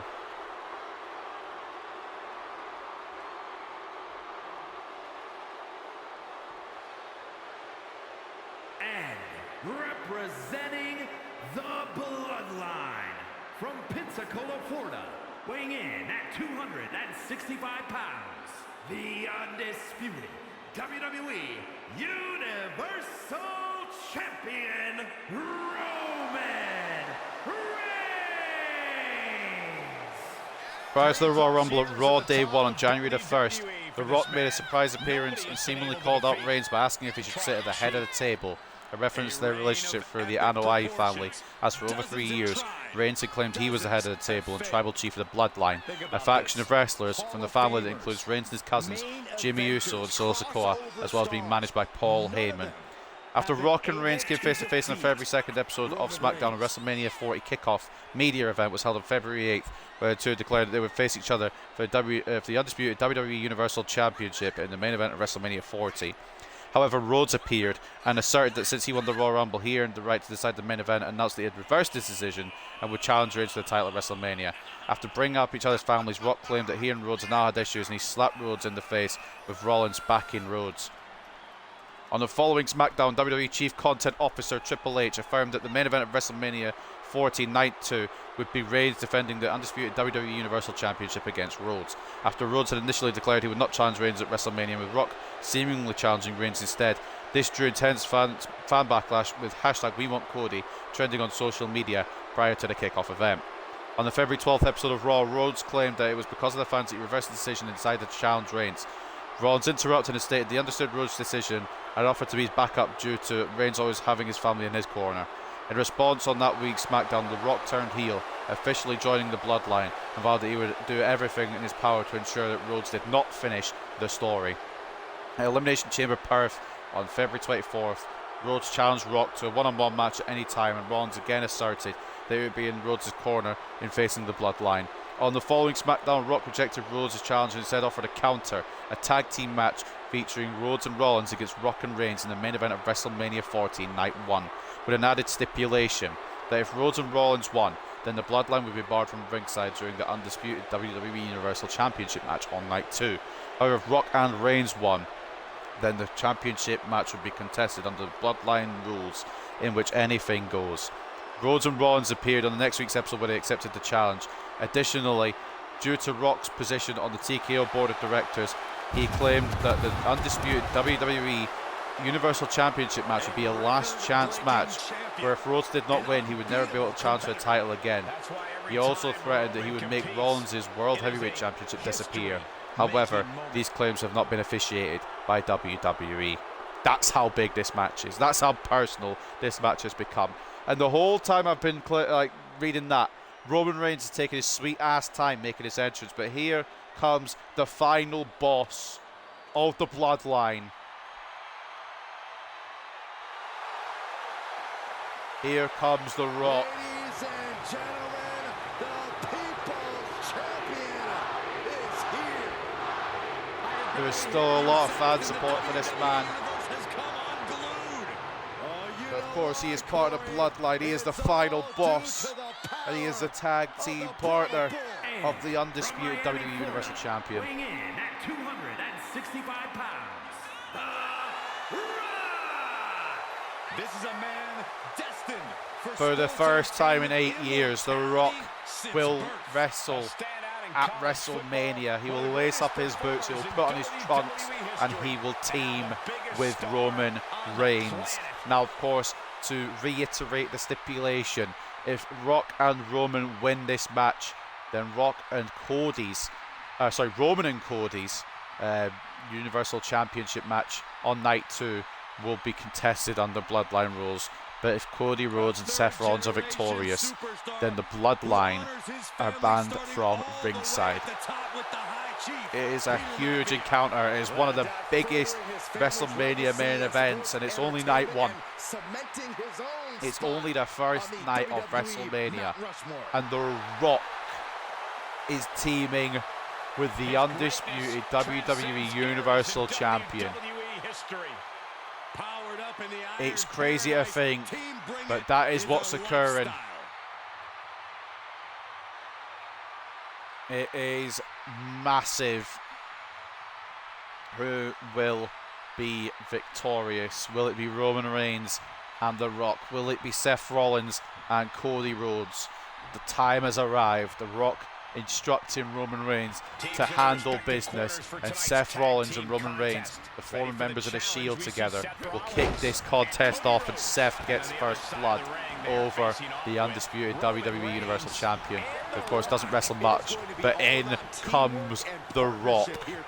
I think Cody was asking for a tag, and that momentarily distracted Seth. Because now the Brahma Bull has got Seth down to the mat. And a clothesline. And The Rock, it looks like he's never been away. Another Ellington belly. This time he's going to make the cover off of it. And Rollins kicks out. Now Rock dragging Rollins to the corner of the bloodline. He's not actually. He's put Rollins on the ropes. And he's going to give him a mighty fucking clothesline. And a cheap shot to Cody as well. Daring Cody to come in. Attacking back out now to Roman, who's fine with coming in. Now that Rock is, well, The Rock had Seth Rollins on the back foot. Kick to the gut. Again, it's Rollins who's taken over Reigns here. And it always seems to be that story. Can Roman Reigns beat Seth Rollins? There's the tag. Double team action. He's never beaten him with a world title on the line. Even back at the Royal Rumble a few years ago, Cody Rhodes taking it to The Rock. Even at the Royal Rumble a few years ago, Seth Rollins did in fact beat Roman Reigns by disqualification, and Cody Rhodes diving on to the undisputed WWE Universal Champion. And a slap to Roman Reigns, and Rock's not going to allow that. Rock's not going to allow a slap to one of his own bloodline. Rock's not going to allow a slap, and Roman Reigns and The Rock will both fight Cody in this corner here now. Rock is fuming that he would even dare slap a member of the bloodline. Rock is fuming, demands the tag, and he's going to get the tag. Cody meets him though as he gets in. And The Rock preventing Cody Rhodes from taking him over to the Rhodes and Rollins corner, and now back into the bloodline corner goes Cody Rhodes, and The Rock now he's going to go to work on Cody Rhodes in the corner. This is what Cody wanted. This is what Cody's going to get. He's going to get the absolute best of The Rock. But now The Rock suplexed by Rhodes. And The Rock is sent across the ring. The Rock, of course, many more years of experience than Cody Rhodes. Been wrestling on and off since 1996. We are now in 2024. Dwayne Johnson is 51 years old, appearing at yet another WrestleMania. Cody Rhodes, of course, 38 or 39 now, I think. He's been wrestling on and off for a long while too, mid-2000s, but Dwayne The Rock Johnson is one of the biggest superstars that you will ever have in the WWE. And Rollins with a cover on The Rock, who kicks out at one. My point is, it's not going to be easy to beat a man who hasn't lost a title in 1,000 days, along with a man who is probably one of the best, if not the best. That's obviously up for debate, but one of the best to ever do it. Seth Rollins seems to have it over Roman Reigns in this match early on. Roman might be thinking ahead to his title defense, but of course Seth Rollins has his own title defense, which we'll talk about when it comes around. But Seth Rollins will be defending that World Heavyweight Championship against Drew McIntyre as part of Night 2 of WrestleMania. So it's not going to be a night off for Rollins either. It's not going to be a night off for either of these men. Of course, Roman Reigns, as we know, will defend the title against Cody Rhodes, and that is what part of this match is all about. Will there be bloodline, or will there not be bloodline? That is the question. Rollins, in fact, Brock is allowing Rollins to tag Rhodes. He was initially going to block Rollins off, but Cody wanted Rock, and now Cody's going to get the absolute best of The Rock here as Cody Rhodes falls into trouble again in the Lion's Den here, but he's fighting back. Irish whip, drop down on The Rock, and a power slam to the Brahma Bull the final boss in trouble. He fights back, and he's going to plant Cody Rhodes with a spine buster. And Roman Reigns is begging for the tag in while his WrestleMania Night 2 opponent is floored. Cody Rhodes back up though, but Roman Reigns perfectly executed Samoan drop.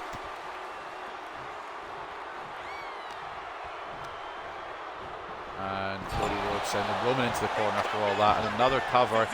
And again, Roman Reigns isn't at the races today. His foot was under the ropes there, referee. Doesn't seem to be at the races because he's probably focusing on holding on to the gold. But what excuse is that? Because Seth Rollins has been performing really well in this match so far. Roman Reigns slightly struggled a bit. Rollins wanted to tag in, but Roman wants to work on Cody as much as he can before tomorrow night. And in comes The Rock again.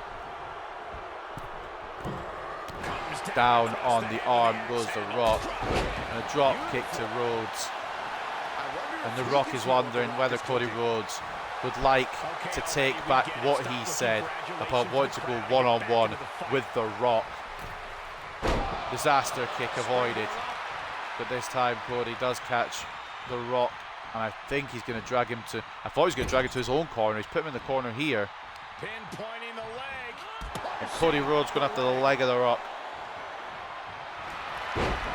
Now Cody Rhodes, what is he thinking? Figure four, I think, in the corner here. Rock should be close enough to touch the ropes, but he can't reach out due to the pain. Rollins gets Reigns out of the equation, and The Rock in a figure four turns it around, knows how to reverse it. The pressure now on Cody Rhodes, who does release the hold, but who's that done more damage to? I presume the Brahma Bull, who takes down Mr. Cody Rhodes with a clothesline, and Cody attempts to get to Seth. Rock initially stops him. Caught him. Wait a minute. And pedigree by Cody. Roman comes in to break up the count. And a Superman punch to Rhodes. Roman Reigns putting his own mark of authority on this one. And now it's going to be a cover by The Rock on Cody Rhodes after the Superman punch, and a kick out by the American Nightmare.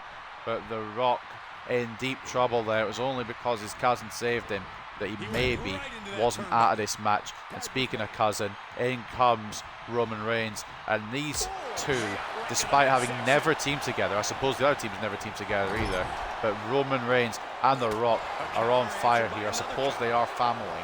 But they were dominating, but in comes Seth Rollins down at the hands of the American Nightmare. And maybe the kryptonite to Roman Reigns is Seth Rollins. It seems to be the case in this tag team match at the very least. 4 onto the back of the head and the 2 count, but Roman Reigns gets a shoulder up. Cody Rhodes going after The Rock again. And a crossface. Roman might be close enough to the ropes. He can't quite get his leg underneath the ropes. And the Tribal Chief might be out here. But Roman Reigns does find a way out.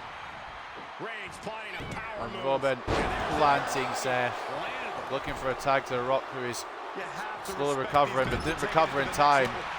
And a cheap shot by The Rock. Didn't phase Mr. Seth Rollins. He's not going to be distracted. He knows what the task is at hand here. He wants to be done with the bloodline as much as Cody does. Maybe that punch to knock a bit out of him, because now Roman Reigns has Seth Rollins in the corner.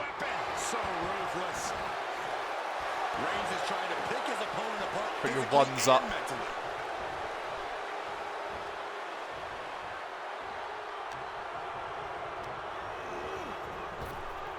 Boos all around Philly, but Samoa drop from Roman Reigns. Seth Rollins' second win, drop kick.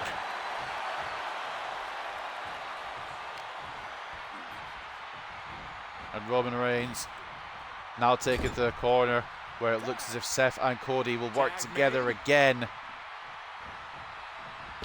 Fucking hell.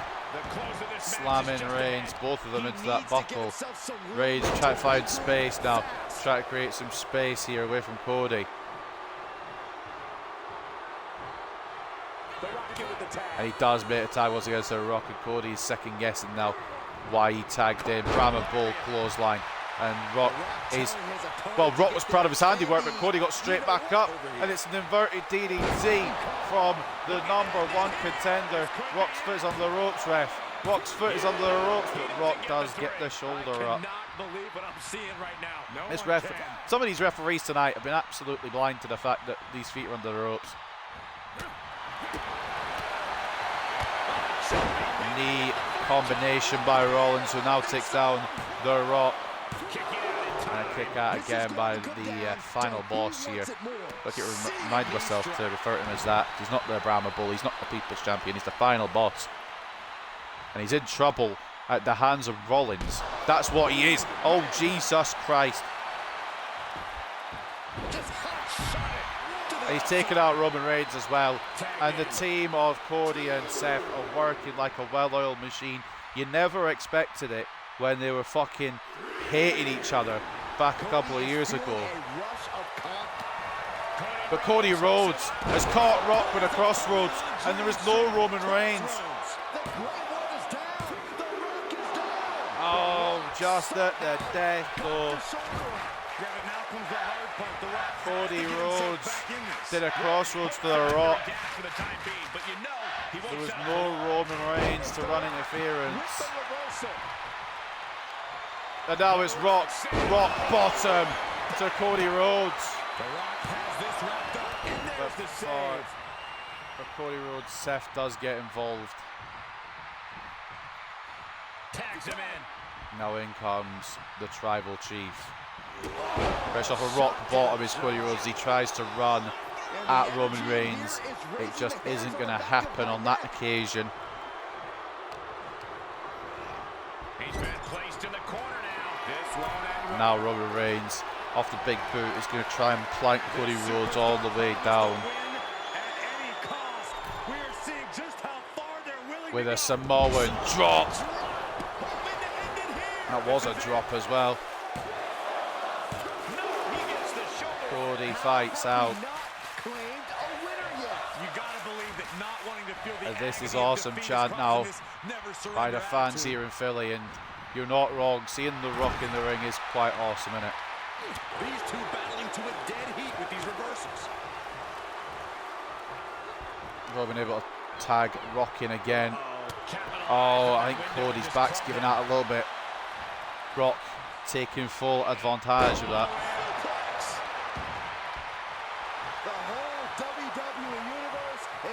Cody desperately trying to reach Seth.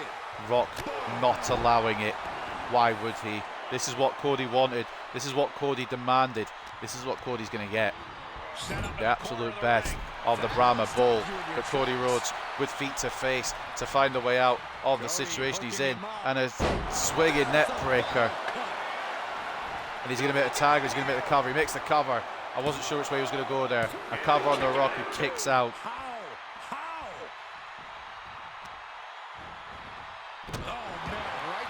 Down on the arm. Seth Rollins gets tagged in. And now what is Seth thinking? A block by The Rock as he goes for a roll up. Desperate for his cousin to have bloodline rules tomorrow so he can prevent Cody from becoming champ. There's an ulterior motive here for The Rock. Oh, Seth went for it all. Didn't get any of it. Neck breaker. That's Rock who's trying to crawl. But now Seth and Cody are the ones that won't let The Rock out of their sights. This might be a blessing in disguise for Roman Reigns.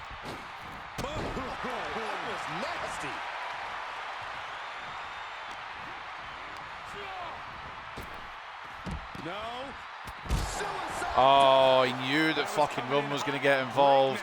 Took out Roman Reigns. Reigns recovering initially. Now Reigns will enter the ring. Tries to get Rollins, but it's very smart from the team of Cody and Seth here. Cody's taken out both men. For The Rock takes advantage of the distraction and will take the count out. He will take the count out with The Rock. Ref, count to 10 quickly. 7, 8, 9, 10. Come on.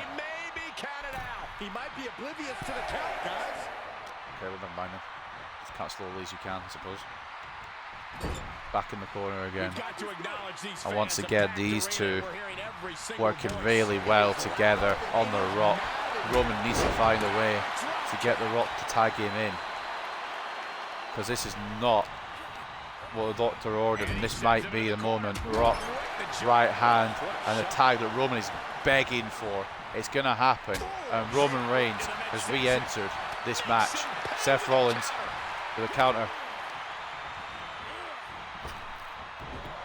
I think in the battle of Roman Reigns versus Seth Rollins, the answer might always be Seth Rollins, Shining Wizard, and a cover now on Roman Reigns as he tries to kick out. Rock breaks it up. Come on, Ref, keep these guys in check. And now Rock and Cody. The big dog. Now Roman. And he wants nothing to do with any of that. This is crazy at this point. The competition with that one. Superman punch to Seth Rollins. Daring Rollins to get up. Everybody is out but the Tribal Chief. The Tribal Chief stands tall here at WrestleMania. Rollins back to his feet, and this is a match for the ages. Rollins and Reigns. Rollins taking Reigns to the corner. And now turnbuckle. Face first goes Reigns. Rollins moonsault. Face first goes Rollins into the canvas this time. Problematic now if you are a Seth Rollins or Cody Rhodes fan, because The Rock and Roman seem to be running it again here for the bloodline. Sidewalk slam.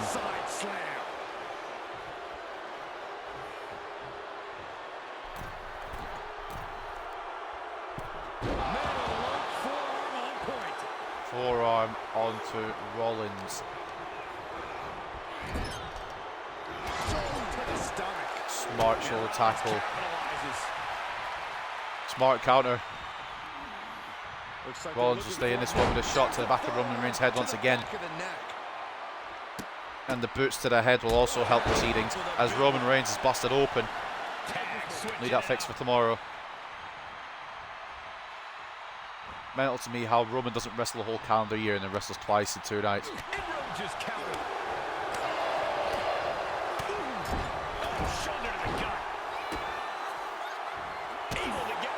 Roman Reigns wants to show Cody Rhodes what's going to happen tomorrow night. But problem is, this is what could happen tomorrow night, and there's no Rock to interfere. But Roman does kick out. You might not respect his methods, but you have to Cody respect Rhodes his determination. giving it his all. Looks like Cody is going out to readjust, maybe Reigns trying to find a way back in. That was it, but somehow it wasn't. Got him set up in the corner of the ring. Oh, but Rollins missed. And Rock helping Rollins, or helping Reigns to take Rollins out. And now Cody in trouble on the other side of proceedings. The Rock going after Seth Rollins. And now Roman Reigns, you can see on the left-hand side of your screen, Roman Reigns with a spear to Cody Rhodes. And Seth Rollins distracted by The Rock. And I think Roman was looking for a spear again. Rollins knew it was coming. And a knee by Seth. Moonsault by Seth. Big boot avoided. And the stomp to the Tribal Chief. Somehow Roman finds a way out. This is what I mean, how hard it is to beat the Tribal Chief.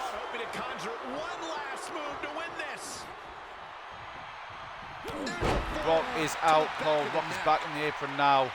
And Roman Reigns needs time more than ever. Avoiding the damage. Spear by Roman.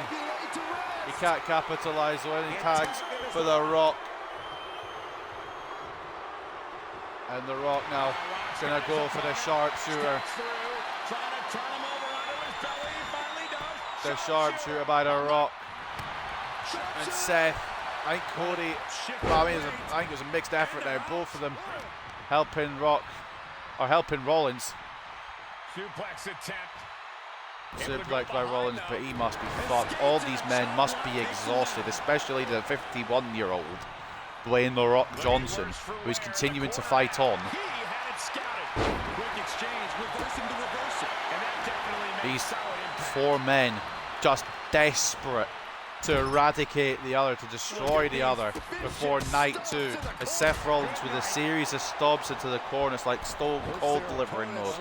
Rock will be used to them. And now in comes the Nightmare. The American Nightmare. Rock desperately trying to get to Roman. Cody trying to stop it, but there is no stopping it. And in comes Roman once again. And a right hand to Cody Rhodes. Will we see something similar tomorrow? Rock with a bit of an exclamation point as Roman Reigns with the cheap shots.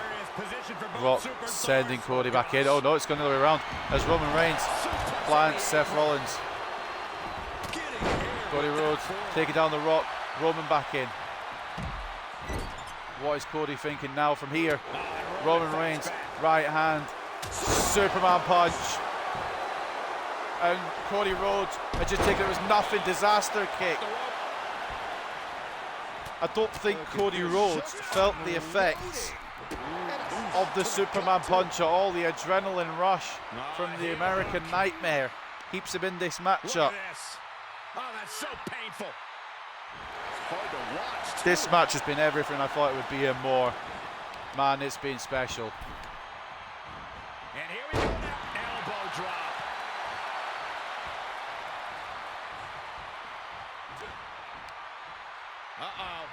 The Rock and Roman desperate to have Bloodline rules available for the match tomorrow night. Of course, you would think that Seth and Cody would like anything but Roman Reigns once again finding a way. There he goes, right. And now he's going to tag in to Big Cuz The Rock. Max Handle finds the mark. As much as you hate The Rock right now, maybe you don't hate The Rock, maybe you love this character. The final boss is aptly named. He has destroyed whenever he's been in this match. Rock's got his foot in the ropes for leverage. The ref doesn't see that. It doesn't matter. Jawbreaker by Rollins. He desperately tries to hang on to everything he's got in this matchup now.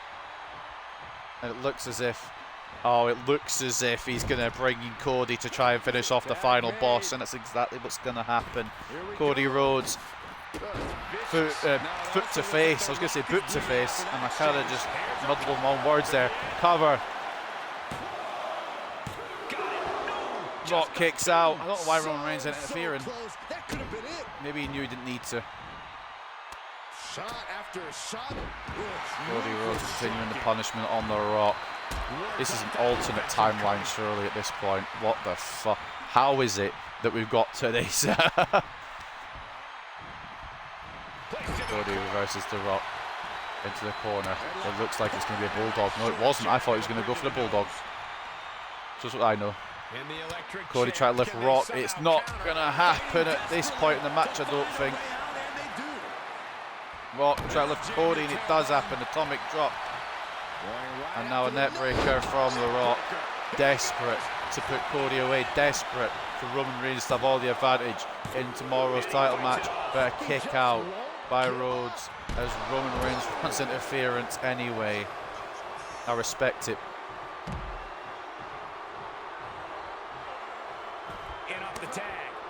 And in comes Roman again. Cody Rhodes try to regain his bearings out there. Rock's going to give him a bit of a hand, I think. And it could be case closed for this one. It could be case closed. Never mind. Cody getting back to his feet. Won't stay at his feet for long as Roman Reigns looks to line up. Cody Rhodes looks to line up tomorrow night's opponent. For tonight, it's a devastating spear. And Rollins knew. Rollins was aware. And now Roman's going to go for a second cover. Rollins can't interrupt it this time. Will there be enough recovery time? It will be for Cody. And Cody, 19th wind in this match. Is he going to look to tag in Rollins? No. Arm drag to Reigns and a cover. And Reigns gets a shoulder up. As if Reigns got pinned off an arm drag after all this time. That'd be fucking hilarious. Now in comes Rollins, I believe, off the tag. These four warriors have tried to fight for their causes in this one.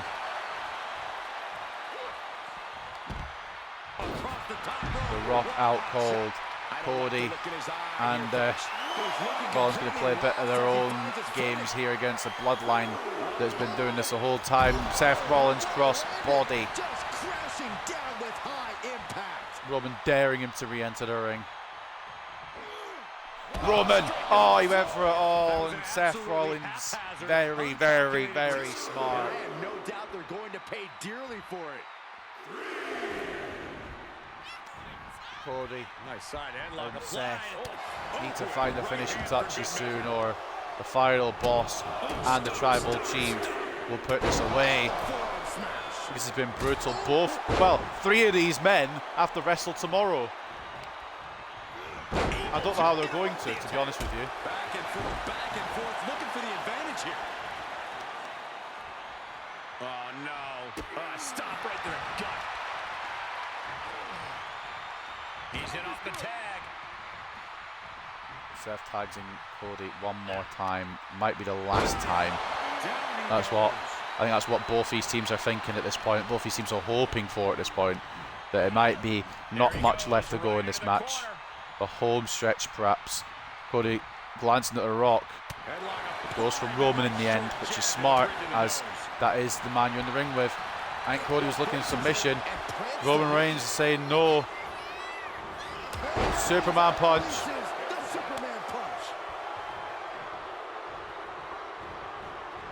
And the Rock takes out Seth.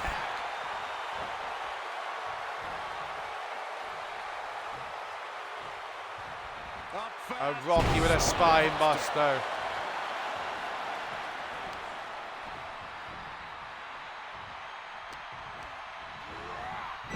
And now what is the Rock thinking? Off the top rope. Are you kidding me? The Rock bottom off the top. And Roman Reigns ensuring that there would be no interference from Seth Rollins. Ladies and gentlemen, the Bloodline win.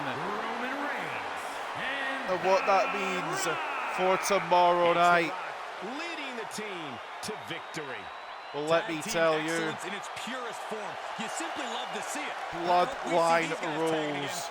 That man there, Roman Reigns, will defend his WWE Undisputed Universal Championship in Bloodline rules tomorrow night. But not only that, Seth Rollins still has to defend his World Heavyweight Championship against Drew McIntyre. What a night to come, and what a night, what a prediction stream it's been. Ladies and gentlemen, I hope you guys have enjoyed WrestleMania 40 Night 1. I will see you tomorrow, with all hope being fulfilled. Well, I'll just hope I'll see you tomorrow. I don't know if I'll be busy, but I'll try my best to do it at some point tomorrow. I'll have to do it at some point tomorrow, because I'm busy Sunday, definitely.